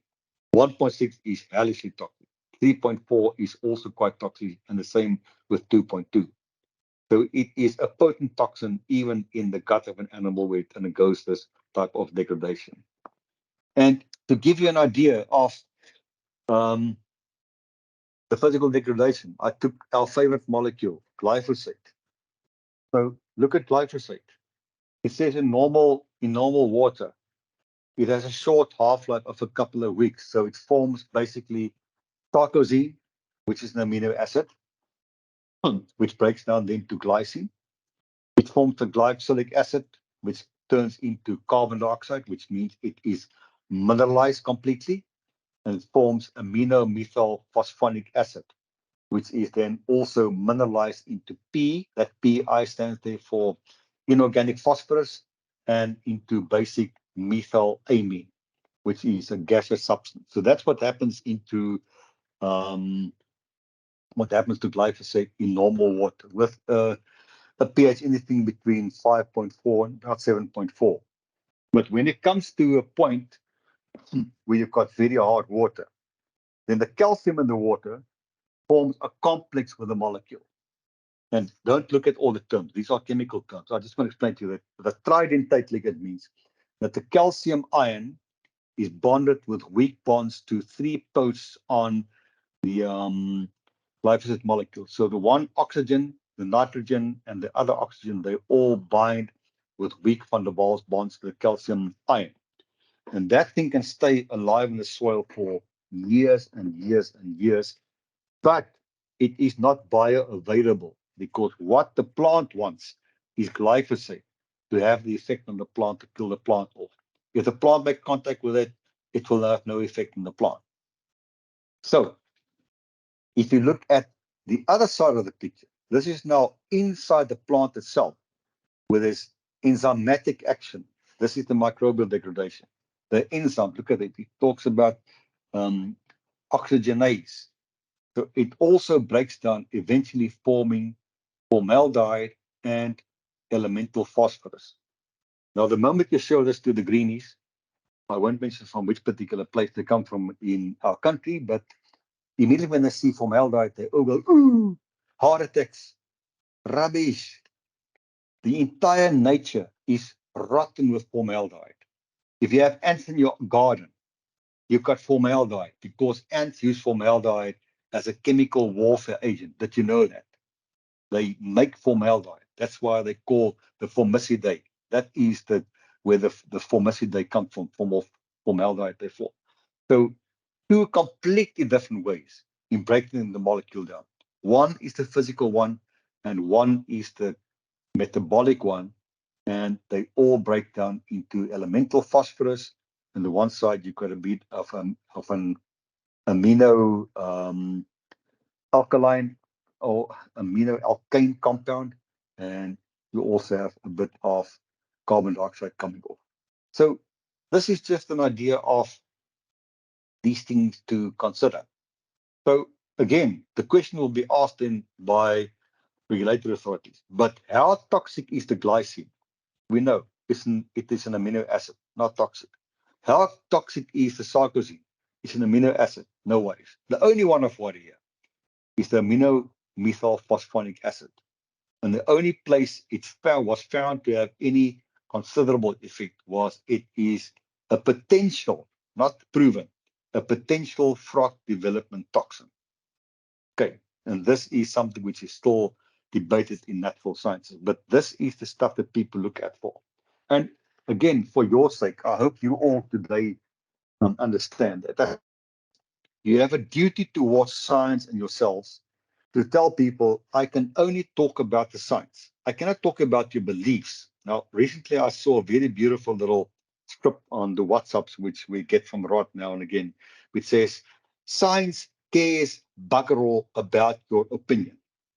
And yeah, we all have opinions, but when it comes to science, this is the science.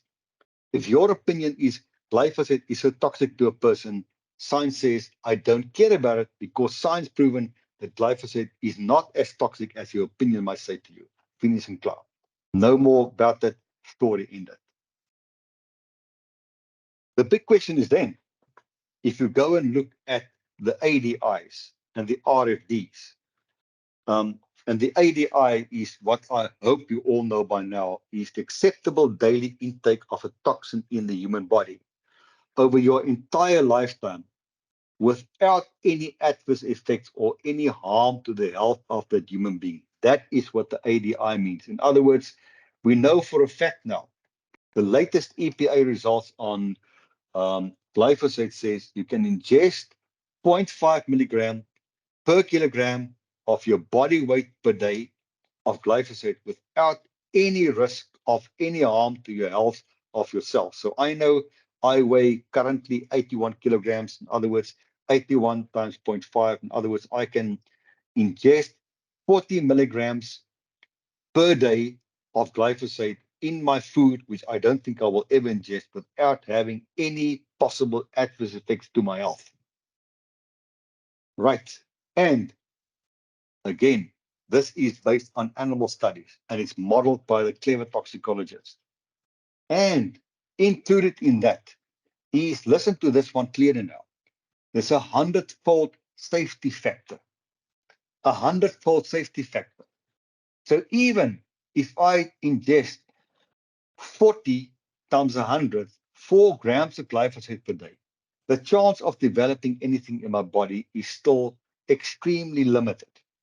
Now, those of you that followed all the glyphosate hype over the last, I think it's now nearly 14 years, remember when the results came out from the one study in Italy in 2003, where they said that glyphosate is a definite carcinogen. Yeah, what they never told people, they fed those poor mice 1,400 milligram of glyphosate per day per mouse. I think the mice ate more glyphosate than food. Obviously, you will get a response. You got to ask yourself the question, what is the possibility of a normal little house mouse ever ingesting glyphosate at the level of more than maybe a milligram per kilogram per day? But they choked them with 1,400 milligram per kilogram per day. So it was a completely botched and fraudulent study. So remember this again, I'm saying this to you, that the ADI is there to protect you at a 100-fold safety factor. We talk about in science as an order of magnitude 2 times safety factor. If you look at the bottom one there, or the one below that, the lifetime exposure, the lowest no observed adverse effect level for dogs over 90 days, and for dogs and development studies in rabbits was 100 milligram per kilogram body mass per day. So they fed these animals 100 milligrams per kilogram of their body mass per day of glyphosate without any adverse effects. So what they worked out from that is then the ADI is 100 divided by the 100 as a safety factor, which means 1 milligram per kilogram of body mass per day is a safety factor. I just want to break myself here for a second and just explain to you why I use the term BM, body mass, and not like you see in all the books, body weight. Remember, in pure physical science terms, mass is a scalar factor. Weight is a vector factor. So weight is mass times the gravity of the earth. That's why I prefer to use the term body mass and not body weight. So whenever anybody talks about the body weight, they need to bring in the standard gravity of the earth as well. So body mass is what we use here. So you can see, I hope you can see here how well we calculate this stuff. So when people come to you and say, oh, your stuff is so toxic, it has gone through rigorous testing with millions of dollars of research to find all the parameters we spoke about today. Plus, then they say we give you an order of magnitude 2 safety factor to make sure it is safe for you to eat. The other term that you find very often all over the place in toxicology for the food safety is, I've got enough time, is the standard reference dose or the acute reference dose. And They sometimes use a capital A, they sometimes use a lowercase a. That is defined as a good estimate of the substance in all the stuff that a person would inject, expressed on the body mass of the person over a short period of time. In other words, a single meal or a single drink that will never manifest in any appreciable symptoms or any appreciable signs of any adverse effects in the person's body. In other words, if I sit down now and I go and eat a load of food which is laced with metallochlor, for example, or laced with something like oxidizone, another toxin, what will be the level that I can eat in one sitting that won't kill me in 40 years from now? That is what the ARFD stands, the acute one. And they normally do the testing until they reach 500 milligrams per kilogram of the body mass. And they say over that, it becomes insignificant. So that is the way they test for the ARFD. So sometimes people think that the ADI and the RFD is the same. They're not the same. The ADI is a daily intake of the substance. The RFD is a single intake, but measured then the possible effects over a person's lifetime. And like I spoke to you earlier on about the lowest, the NOAL, is that, in other words, if you give a person that particular level of a toxin per body mass, will it then bring out a potential effect on the person or not? So I hope you understand all these intricate things I've been talking about here now. So let me give you some examples, because I hope you also understand, all of you are natural scientists, and in my first year, I had to do a compulsory module in natural sciences. We were taught the philosophy of natural sciences. And what I also heard later on from my chemical professors is that, I don't know about the other sciences, but natural sciences are always arguable. You know what happened now with space science, where we know that we used to know that the universe was a certain form or a certain size, and certain things in it. Now with the James Webb Space Telescope, all the theories are scattered like a piece of glass. And the same with toxicology. You cannot always say, once we've done the studies, it is 100% embedded there. It must always be questioned. It must always be challenged.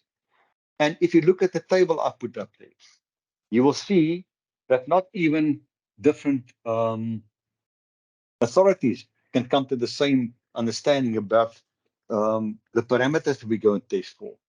Just to give an example there, the CRFD, the chronic RFD, which is more like the ADI of imidacloprid, in that case is 0.057. Another authority said it's 0.06. It's not material different, but there is a bit of a difference there. For example, thiamethoxam. One authority said it is 0.006. Another said one said it's 0.008. And for example, then thiacloprid, somebody said it's 0.004. Another authority says 0.01. So not even different authorities can agree on exactly what is the 100% parameter.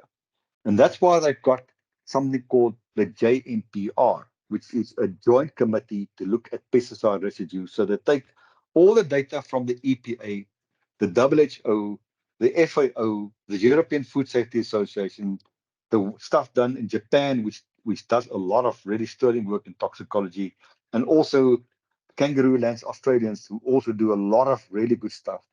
And they decide they jointly, what do we determine to be the MRL value for that particular compound and that edible commodity based on all the different data we've got from different regulatory authorities.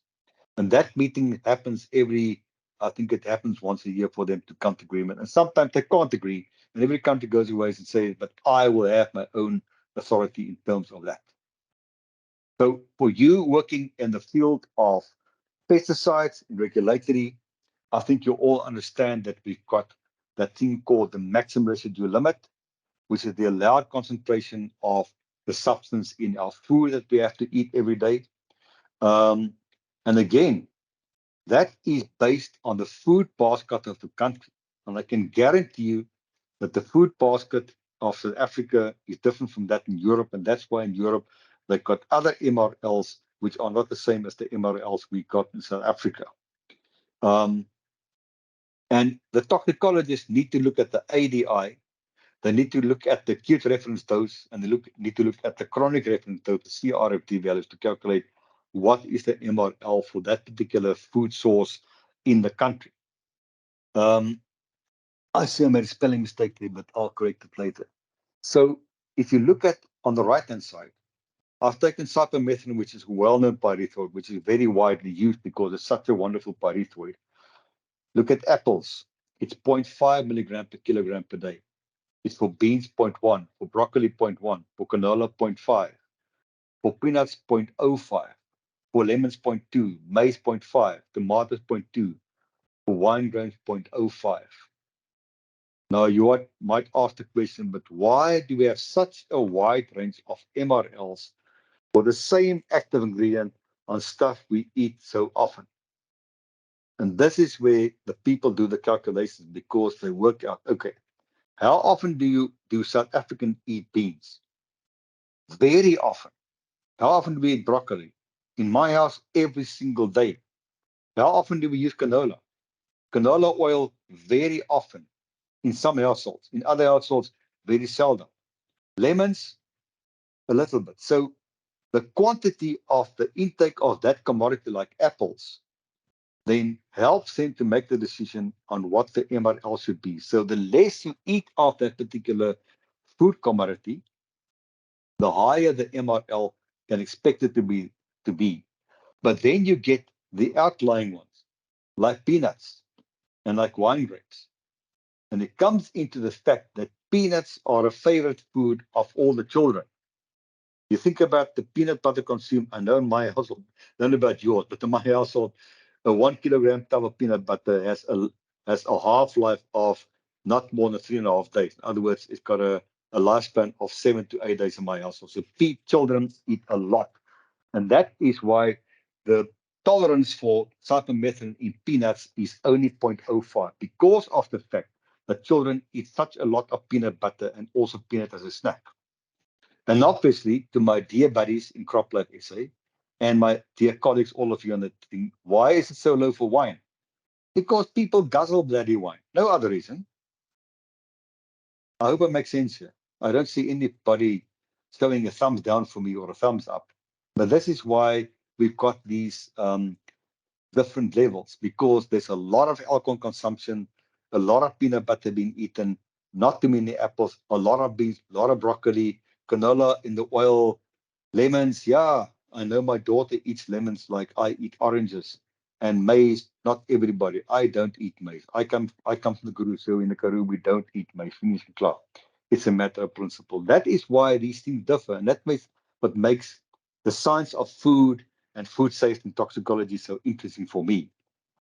And to throw a bit of a pun in here for our CropLife SA team and our CropLife SA as an association, we've got the best database in the world of pesticides. Plus, we've got a very solid agri-intel part, which is or a very solid MRL set of data in the agri-intel, which is not only for our own country, but for all the export destinations. That is basically populated by Alriza, and the work is done in the background by Louisa Stein, who's a real boffin in terms of MRL. So she even guides the EPA of all places. So I always sit and chuckle when I read her emails, and I say to myself, oh, but she pointed out the mistake in the EPA's database. So can you imagine that a sole South African, Louisa Stein, points out to the mighty EPA and the mighty USA, listen, your data is incorrect. So if you want to know about the MRLs, do yourself a favor. All CropLife members of paid up member companies have access to Agri-Intel. Go and play on the MRL database. It looks complex. It is very, very interesting and very informative, and you'll get a feel there of what the MRLs mean. Okay, I hope I've made some sense thus far in all these things, because that was the hardcore, sorry, difficult part of the toxicology. And like always, You all have my number. You all have my email address. If you want to call me or discuss with me or send me a WhatsApp or send me an email, you're welcome to do so. I thought it will be good to give you some comparative data on toxins, just to put your mind at rest and to give you a bit of ammunition when you get attacked by these lunatics with their phones and who believe everything that Prophet Google tells them and what they read in newspapers, which you cannot trust anyway. To give you some idea. And what I've done is I've taken the substance and I've given you what I call there the AOLD, in other words, acute oral LD for the rat. I've taken the acute dermal, that's the AD for the rat. I've taken the acute inhalation for the rat. I've taken the ADI for the rat, which is the same as in for people. I've taken the chronic reference dose.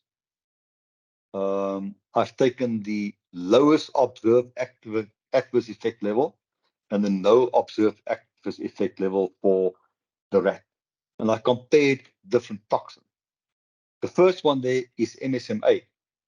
Now, I'm reading a book now, which I bought a couple of hours ago from the bookshop, The Principles of Ecotoxicology. And these are wise people. These are not the normal pumpkins like myself. But I was amazed to see that they say that the organometallic forms of arsenic are incredibly toxic. Now, look at that value. The LD50 of MSMA is 2,800 milligram per kilogram. That is normally a green band in the old WHO format. The dermal LD50 is over 500. In other words, it means it is technically non-toxic. The inhalation is 2.2 milligrams per air, which is basically non-toxic. You can ingest 0.1 milligram per kilogram as an ADI. The chronic RFD is set at 0.03 milligram per kilogram body mass per day. And I'll talk to that just now because I've got two little stars there to explain to you why. The lowest observed adverse effect level comes in at 0.79. And the highest one, the no observed effect level, comes in over 1 year study on the rat at 200 milligrams per kilogram body mass per day. Now, why do I have these little asterisks there? It is because there is a potential for MSMA in your liver to be metabolized and to be reduced back to elemental arsenic. And everybody in the world knows elemental arsenic is a definite class 1 carcinogen. That's the problem. Not the LD50, not the LD50, not the inhalation LD50. And that is why the chronic RFD is so low. In other words, you can only ingest about 30 micrograms per kilogram body mass per day of MSMA because of the potential of your liver transforming this MSMA, which is virtually non-toxic, into a carcinogen in the liver, and that's why the RFD is so low. So this is to show you that toxicology is not a straightforward science. You have to be able to look at the data and be able to interpret the data. And when you go into a lecture with people that don't know about chemistry and toxicology, or into forum with officials, you often wonder, where do I start explaining all this to the poor people who know nothing about this? Look at imidacloprid. LD50, 131. That means it is on the range of being moderately toxic to rats and people. Dermal toxicity, insignificant. Inhalation toxicity starts becoming a problem. The ADI is quite low. The CRFD is about the same as the ADI. The lowest observed effect level was 0.08. But if you ingest 5.7 milligrams per kilogram body mass per day, the chance of developing anything in the long term is virtually nothing. And so we can go on. I don't want to go through all the things because it becomes pretty boring. But I want to point out to you something else which is never revealed by the antagonists who don't like chemistry. The vehicle or the medium in which you use to apply the chemical or the toxin linked to the test animal is very important. Look at delta methane. I don't think there's a single company in crop life that doesn't have a delta methane on the market because it's such a good and such a benign pyrethroid, but yet such a good insecticide. If you apply it to a rat in natural form, in other words, in a molecular form or in water, the LD50 is completely insignificant. It's 2 times less toxic than table salt. But boy, oh boy, if you put that same compound in corn oil, look at the LD50 then. It goes up to hectically toxic, bordering on a red band. The dermal one, insignificant. Inhalation one, yeah, it's there, but nothing to worry about. So what I wanted to point out to you is that depending on what medium you use, you can chase the LD50 up or bring it down depending on what you use, what you choose to do. So the real toxicologist will explain to the audience in front of him or her what was my medium or what was the carrier medium, or the other word we use as what was the vehicle. But then I want to go to paraquat. Paraquat, it doesn't seem to be too toxic. I hope you agree with me. Compared to, for example, that one. But I have not yet in my life had a paraquat patient who swallowed paraquat that made it. Never. Not in 25 years with all the cases I've dealt with. They never make it because paraquat is just a terribly nasty compound. Look at the dermal LD50. It is toxic. Look at inhalation. That is exceptionally toxic. So if you, unfortunately, working in a factory where they're busy transforming the paraquat technical material, which is normally 67% formulation or 67% concentration, into the 200 gram per liter formulation, and you inhale any of that paraquat, you basically gone. There is no chance for survival. And because of that extreme toxicity, can you see the ADI is very low? The CRFD is about the same. The lowest observed effect level, look at that, is only 4 microgram per kilogram body mass. So that's pretty low. In other words, the lowest observed effect level is very low for paraquat. And that's why the world is jittery about paraquat. What does it tell you? When you work with paraquat, you ought to be damn safe with yourself. You have to wear your protective clothing. You have to wear a respiratory mask. And you have to have your body completely enclosed that you don't make any double contact, or that you don't make any inhalation or don't ingest it into your mouth. Then I want to take you to methanol. This is one of those strange chemicals. Orally, terribly toxic. Dermally, virgin non-toxic. Inhalation, not a good thing. The ADI is set at 0.02 and the chronic RFD at 0.008 because the lowest observed effect level was only about 2.5 microgram per kilogram. So methanol is not a compound that you play with. Luckily with methanol, if it enters the body, the liver takes the hammer and gives it one whack and the molecule is gone, is detoxified. Then I want to take you to a natural compound. Remember, many of our pesticides we use, even though they're organic compounds, are natural molecules like ivermectin, like azadirachtin. It's a natural molecule. Look at that LD50, 6.7 milligrams per kilogram in corn oil. That is pretty nasty. Look at the LD50 for the skin. That's also quite nasty. Inhalation is not good. It is not very much different from what you will get with imidacloprid. It is actually more double the toxicity of imidacloprid. The ADI is set at 0.0012 milligram per kilogram. In other words, it is 1.2 microgram per kilogram is the allowed daily intake of that for normal foodstuffs. Because of the fact that the lowest observed adverse effect level came in at 1.2 milligram per kilogram. So even though we've got a hellishly toxic synthetic molecule, we have natural molecules which have very much the same attributes and sometimes even worse than you will get with a man-made molecule. So don't let people make you believe or feel guilty about the fact that you work with pesticides. some of the compounds which I'm going to show you just now are even more toxic than we can ever make in the laboratory as a pesticide or as a chemical warfare agent. I want to take you to the next slide. And I want to give you just the oral LD50s and give you some acute toxicity comparison between natural toxins, pharmaceuticals, pesticides, and some of the narcotics. Look at paracetamol. Paracetamol is 2,000 milligrams per kilogram. That's in the rat. It seems to me, from all the data I've got working with Tigerberg and my other colleagues in toxicology, as if that level should be around about 700 milligrams per kilogram for a human being. In other words, much more toxic for a human being than for a rat. Now, I told you earlier on that we hardly ever test a toxin on a human being.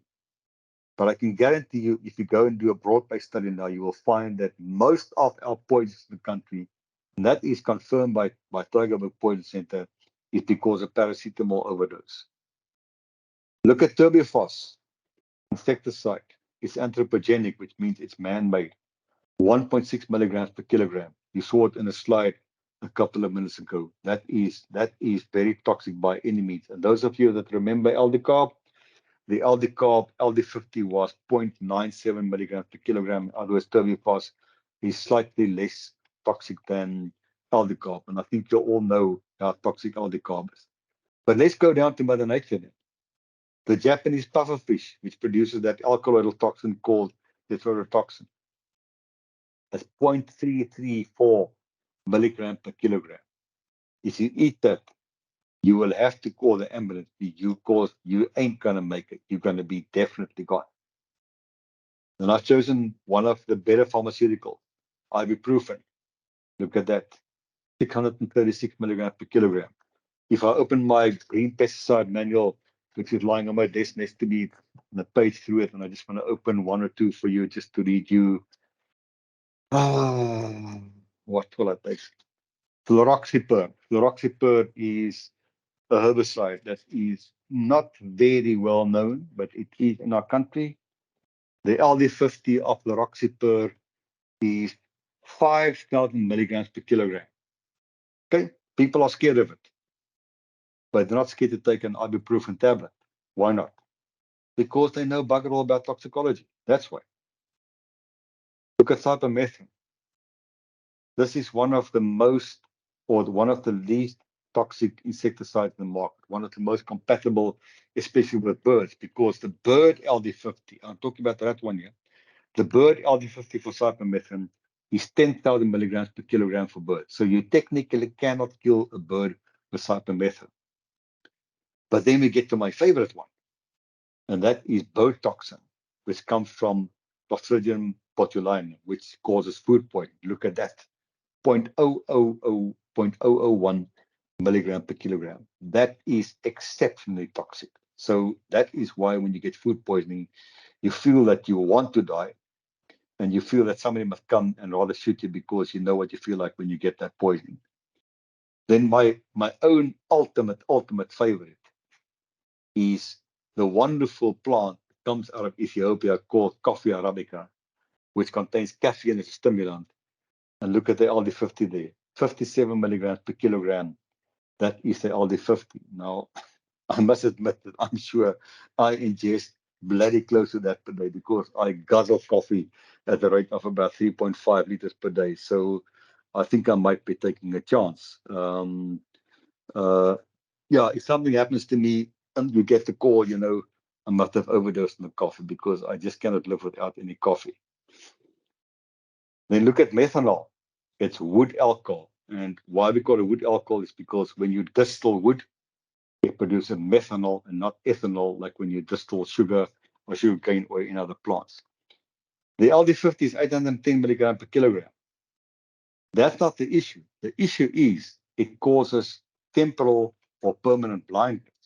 So we can't just look at the LD50 for oral, because we look at the other effects also. In other words, the specific target organ toxicity in this case is much more hideous than, for example, the methanol. And if you look at, for example, Which one? Let me take ibuprofen. Ibuprofen is also an ototoxin. In other words, it also has an effect on the vision. Then I want to take you to anatoxin. I showed you the picture in the beginning, the first slide, which is a toxin produced by cyanobacteria. That LD50 is 0.25 milligram per kilogram. That's not the issue. The issue is it is a paralytic toxin. In other words, it paralyzes immediately. So if an elephant, like in the time of Botswana, drinks the water which was full of cyanobacteria, they get into the bodies, they become paralyzed in 1 minute, and they're dead within half an hour because they can't breathe. So that's an indication of how a toxin can cause immediate death because of a different attribute being a paralytic type of toxin. Atrazine, which is widely used, LD50 is bordering on non-toxic. Then methamphetamine, which is the main ingredient of the tick or the street drug that they use very often, or what is that one? The social drug. Not that nice. It is as toxic as caffeine, but in the case of caffeine, a normal mug of caffeine that I drink will contain about 87 to 89 milligrams of caffeine. But people don't take 55 milligrams of methamphetamine.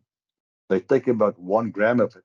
And that's why you often find these youth mortalities at parties because they ingested a total lethal dose of the stuff. Cocaine is more toxic than,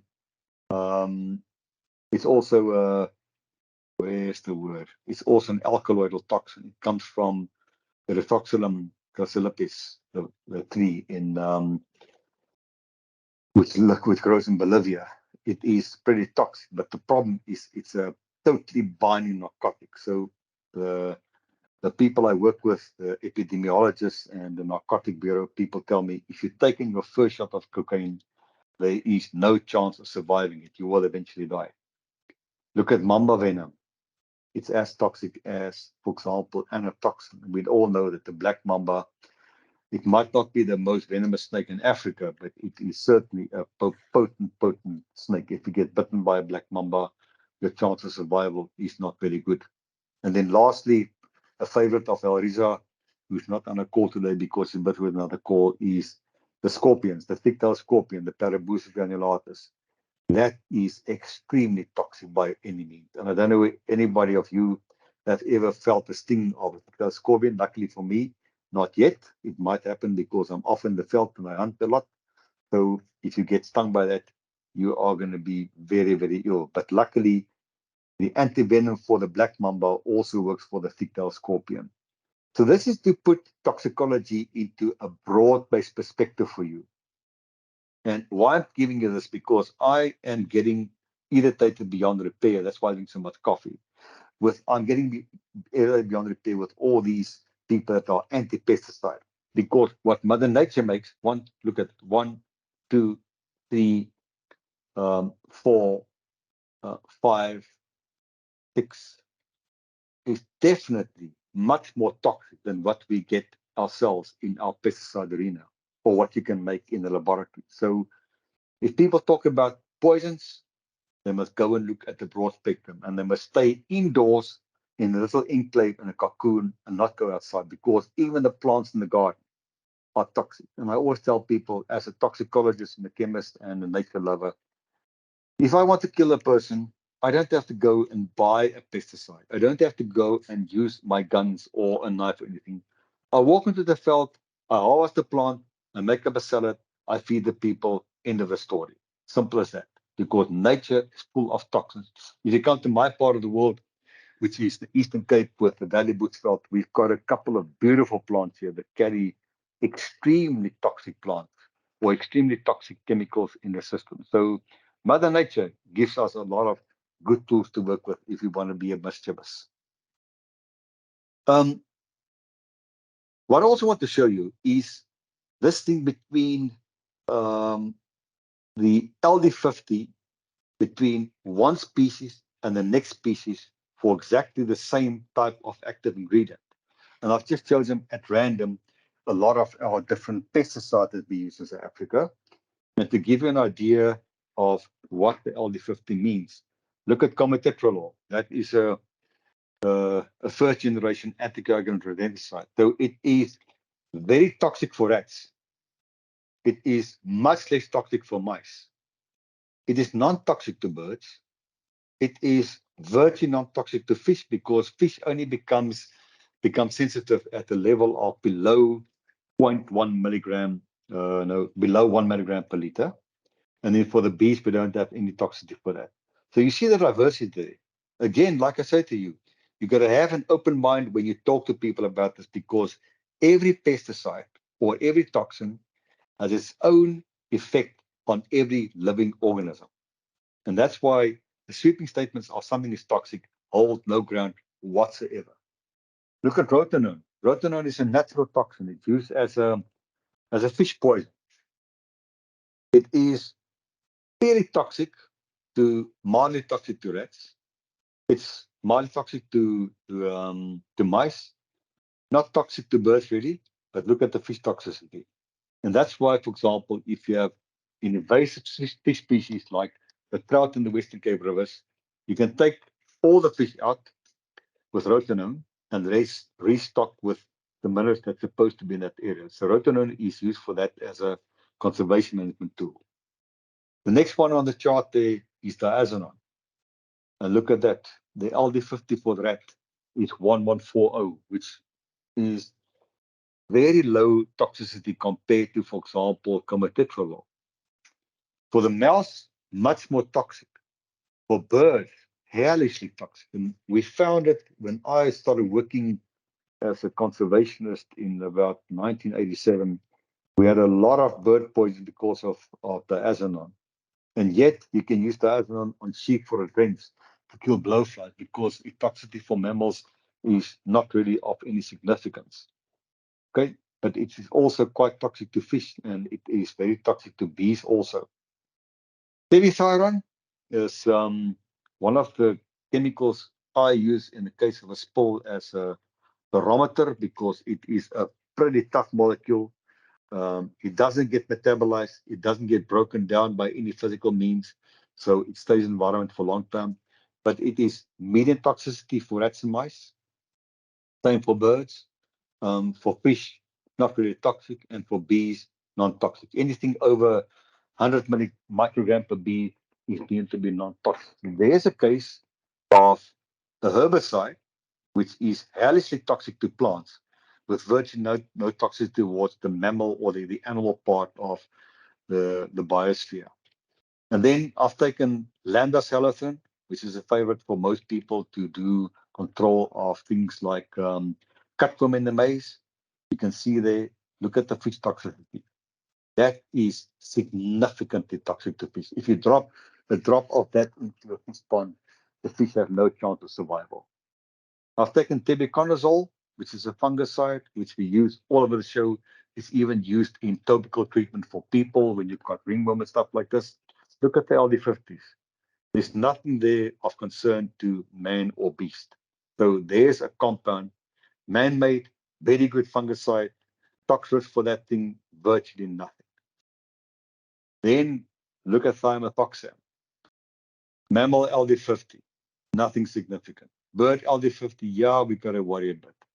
Fish toxicity, over 100, which is virtually, well, it is not that toxic. When it comes to bees, it is becoming to the point of becoming very, very toxic. Azoxystrobin, very much like tebuconazole. So normally the fungicides on their own don't have any toxicity levels which are of grave concern to humankind or to wildlife or to farm animals. But I'll tell you more about that when we end off the presentation in a few minutes. Cholecalciferol, which is vitamin D. Look at that LD50. And guess what? Your own body makes cholecalciferol every single day, right? But some people need a supplement because of the fact that their bodies can't make it. And but we use it also as a rodenticide. So if you feed people an overdose of cholecalciferol, they become hypercalcified. So you have to be careful with your intake of cholecalciferol, vitamin D, otherwise you can poison yourself. And I've just taken dicamba, I've looked at metallochlor, and again, there's not much to worry about there. But metallochlor itself can be quite toxic to microorganisms that live in freshwater systems and also in marine systems.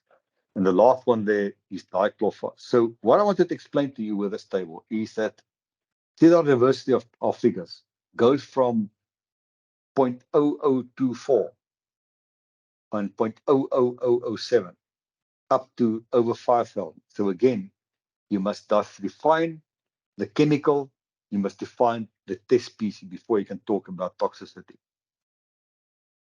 The problem comes in when we start looking at this effect called synergism. And synergism, in simple terms, is where you add two substances together in a mixture, then the effect of the mixture is more than the sum of the individual effects of the individual substances. That is what is called synergism. So, for example, carbon tetrachloride is quite a nasty substance to the liver. Ethyl alcohol in excessive doses is also quite a nasty substance to the liver. But together, they wipe the liver out. Okay? So they are not good for the liver because they act synergistically in the liver when you drink alcohol and you've got exposure to carbon tetrachloride. Now, in pesticide science, sometimes we use a synergist to make an active ingredient better performing than what you would normally have if you apply the chemical on its own. And that is particularly true for the pyrethroid because pyrethroid molecules, apart from pyrethrins, are all synthetic molecules and they take a lot of money to synthesize because they're not simple molecules to build, right? And we've got a chemical called PBO or piperidine butoxide.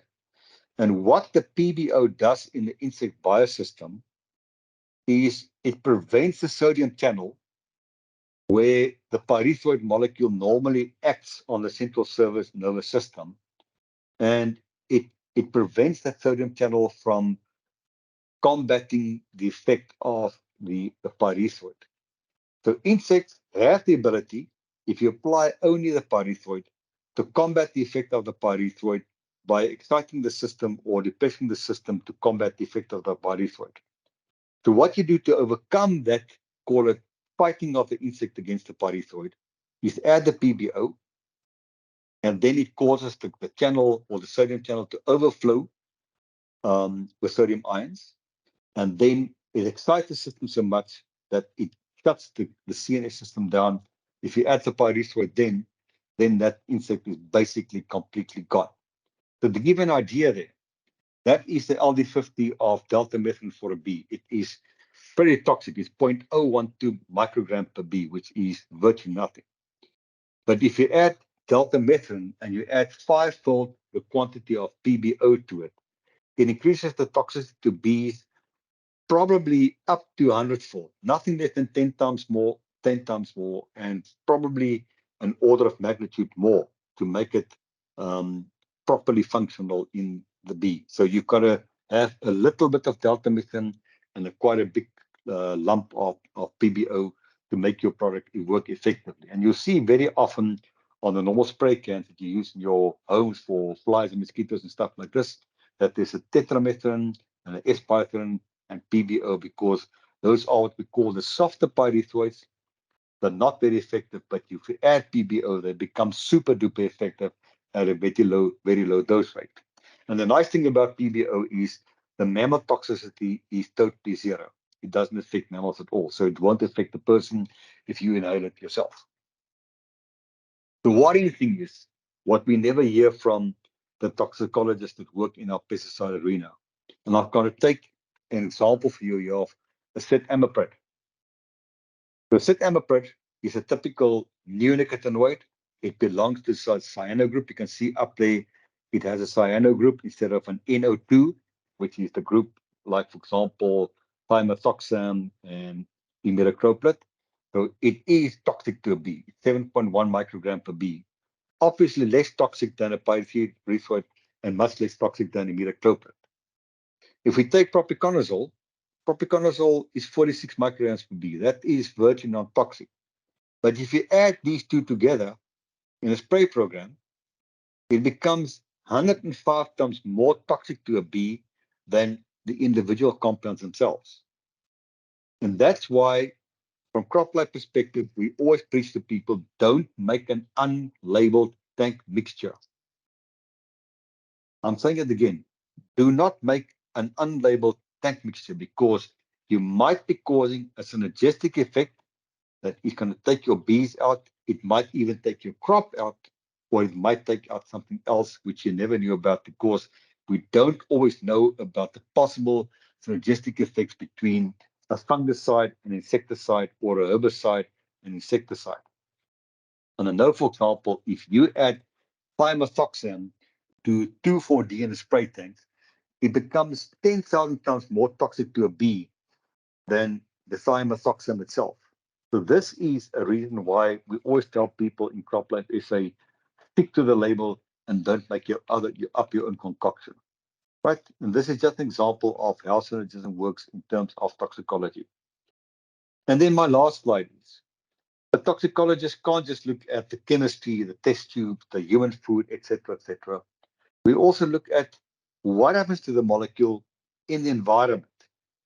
And that is where I focus most of my own work on to see what is the potential for that molecule to stay in the environment, how long will it stay there, and what's the potential for the molecule to cause damage to the environment.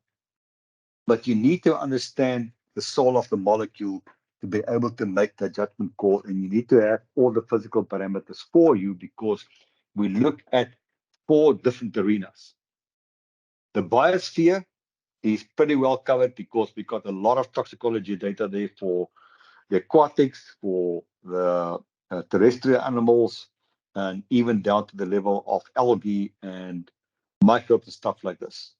But we need to understand, what does a molecule do in the atmosphere, in the lithosphere, which is basically the soil and the sediments, and what does it do in the aquasphere, which is, in other words, the water. It can be salt water, it can be estuary water, it can be fresh water. And in order to be able to make the judgment call, you as a chemist need to go and look at the physical chemistry parameters of each of the toxin molecules and decide for yourself, look at the structure. I'm not giving you structures there. There's paraquat, there's tricloper, there's dieldrin. You need to look at the structure and you need to get your mind around, what does the structure tell me in terms of the molecule? Because the structure tells you about the polarity of the molecule. And that plays a huge role on what the molecule does in the atmosphere, the biosphere, and the atmosphere, the lithosphere, and the aquasphere. You have to look at the melting point and boiling point.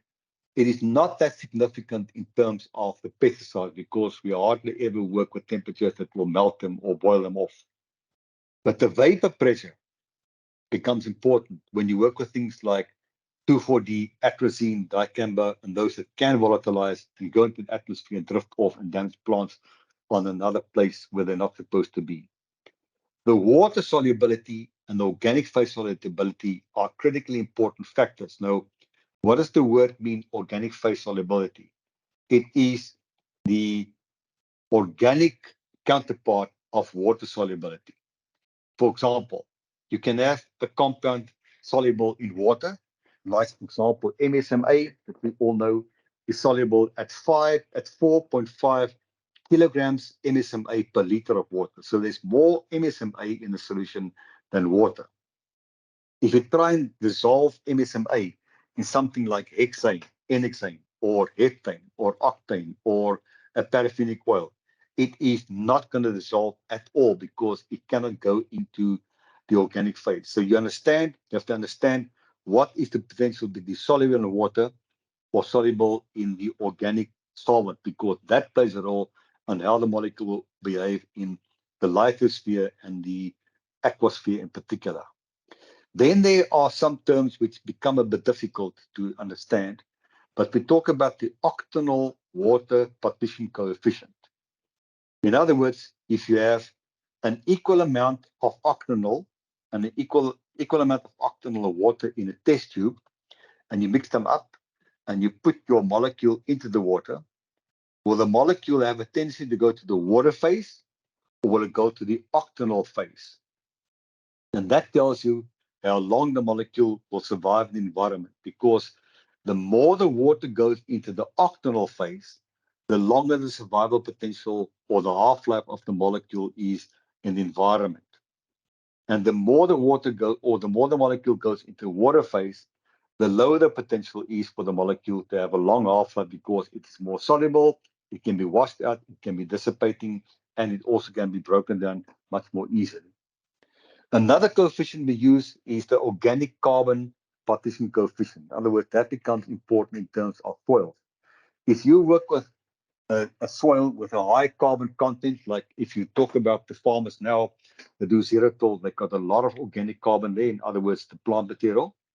And you got to measure the potential for the molecule to go into that organic carbon, or does it stay in the soil part of your, or the sediment part of the soil. That also plays a role in how the molecule will behave, will be liberated, or can it stay in that particular phase for a long period of time.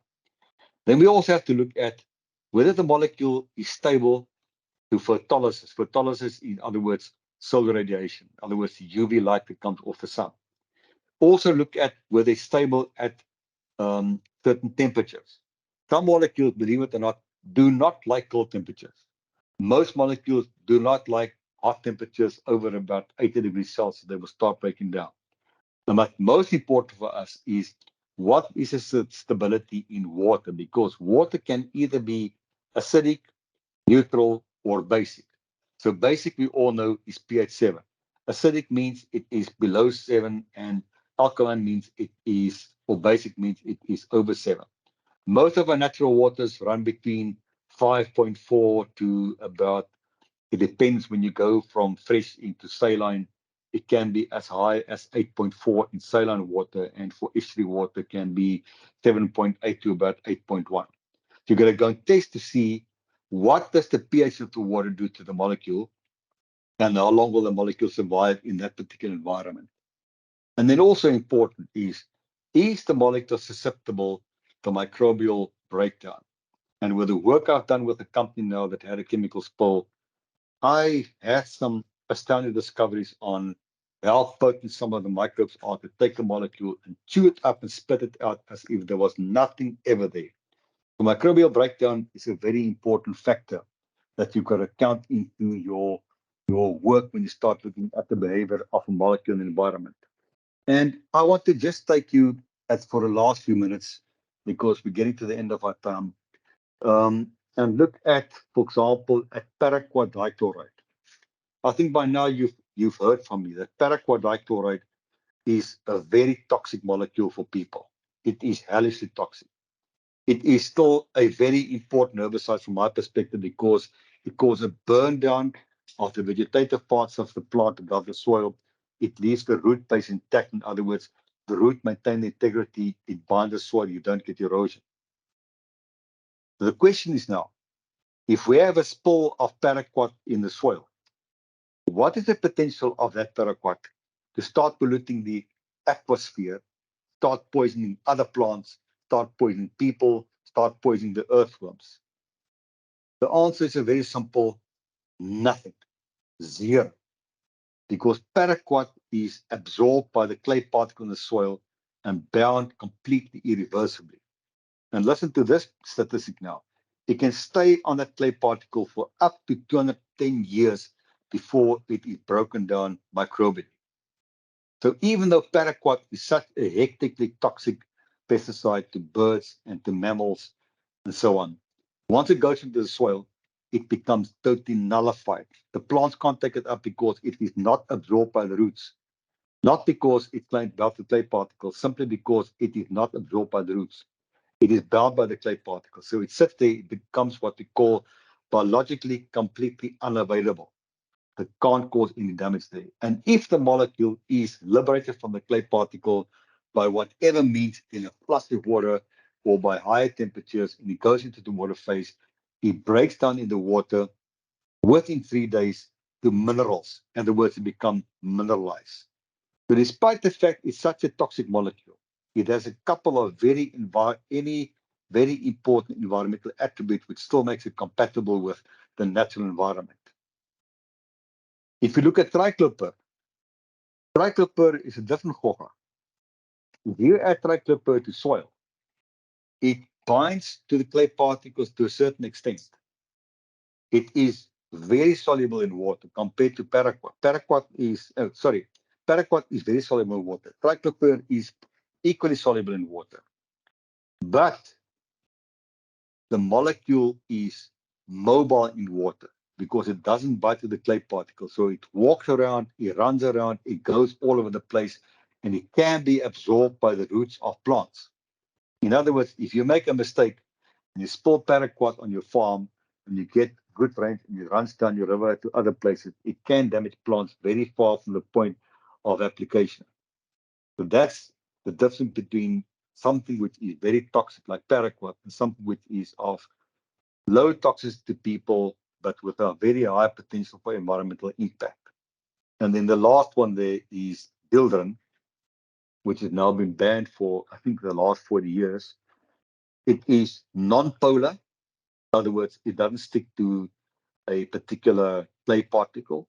It is not water soluble, but it has an incredibly high octanol water partition coefficient. In other words, it has a lifespan of years and years and years in the soil. And believe it or not, I get calls once a year from farmers in certain parts of the country where they grow their crops normally. It's through God they pick up dildron residues in their crops. And they get accused by the European Union, which really pisses me off, that our farmers use dildron. That is absolute rubbish. That dildron that was used in the 1960s is still sitting there. It's taken up by the plant, and they pick up levels of 0.01 milligram per kilogram because it will be there forever and a day until we all depart from the earth. So these are the parameters that you're going to put into your head and analyze why a molecule is there or why a molecule is not there, or why a molecule is dangerous to the environment, or why a molecule, when it's in the environment, is virtually of no concern to the environment. And this is, again, what you need to put into your head when you get tackled by these anti-pesticide people who don't want to listen to all the parameters of organic chemistry, physical chemistry, and toxicology. And ladies and gentlemen, I'm done. I would like to thank you all for participating. I see a couple of people dropped off.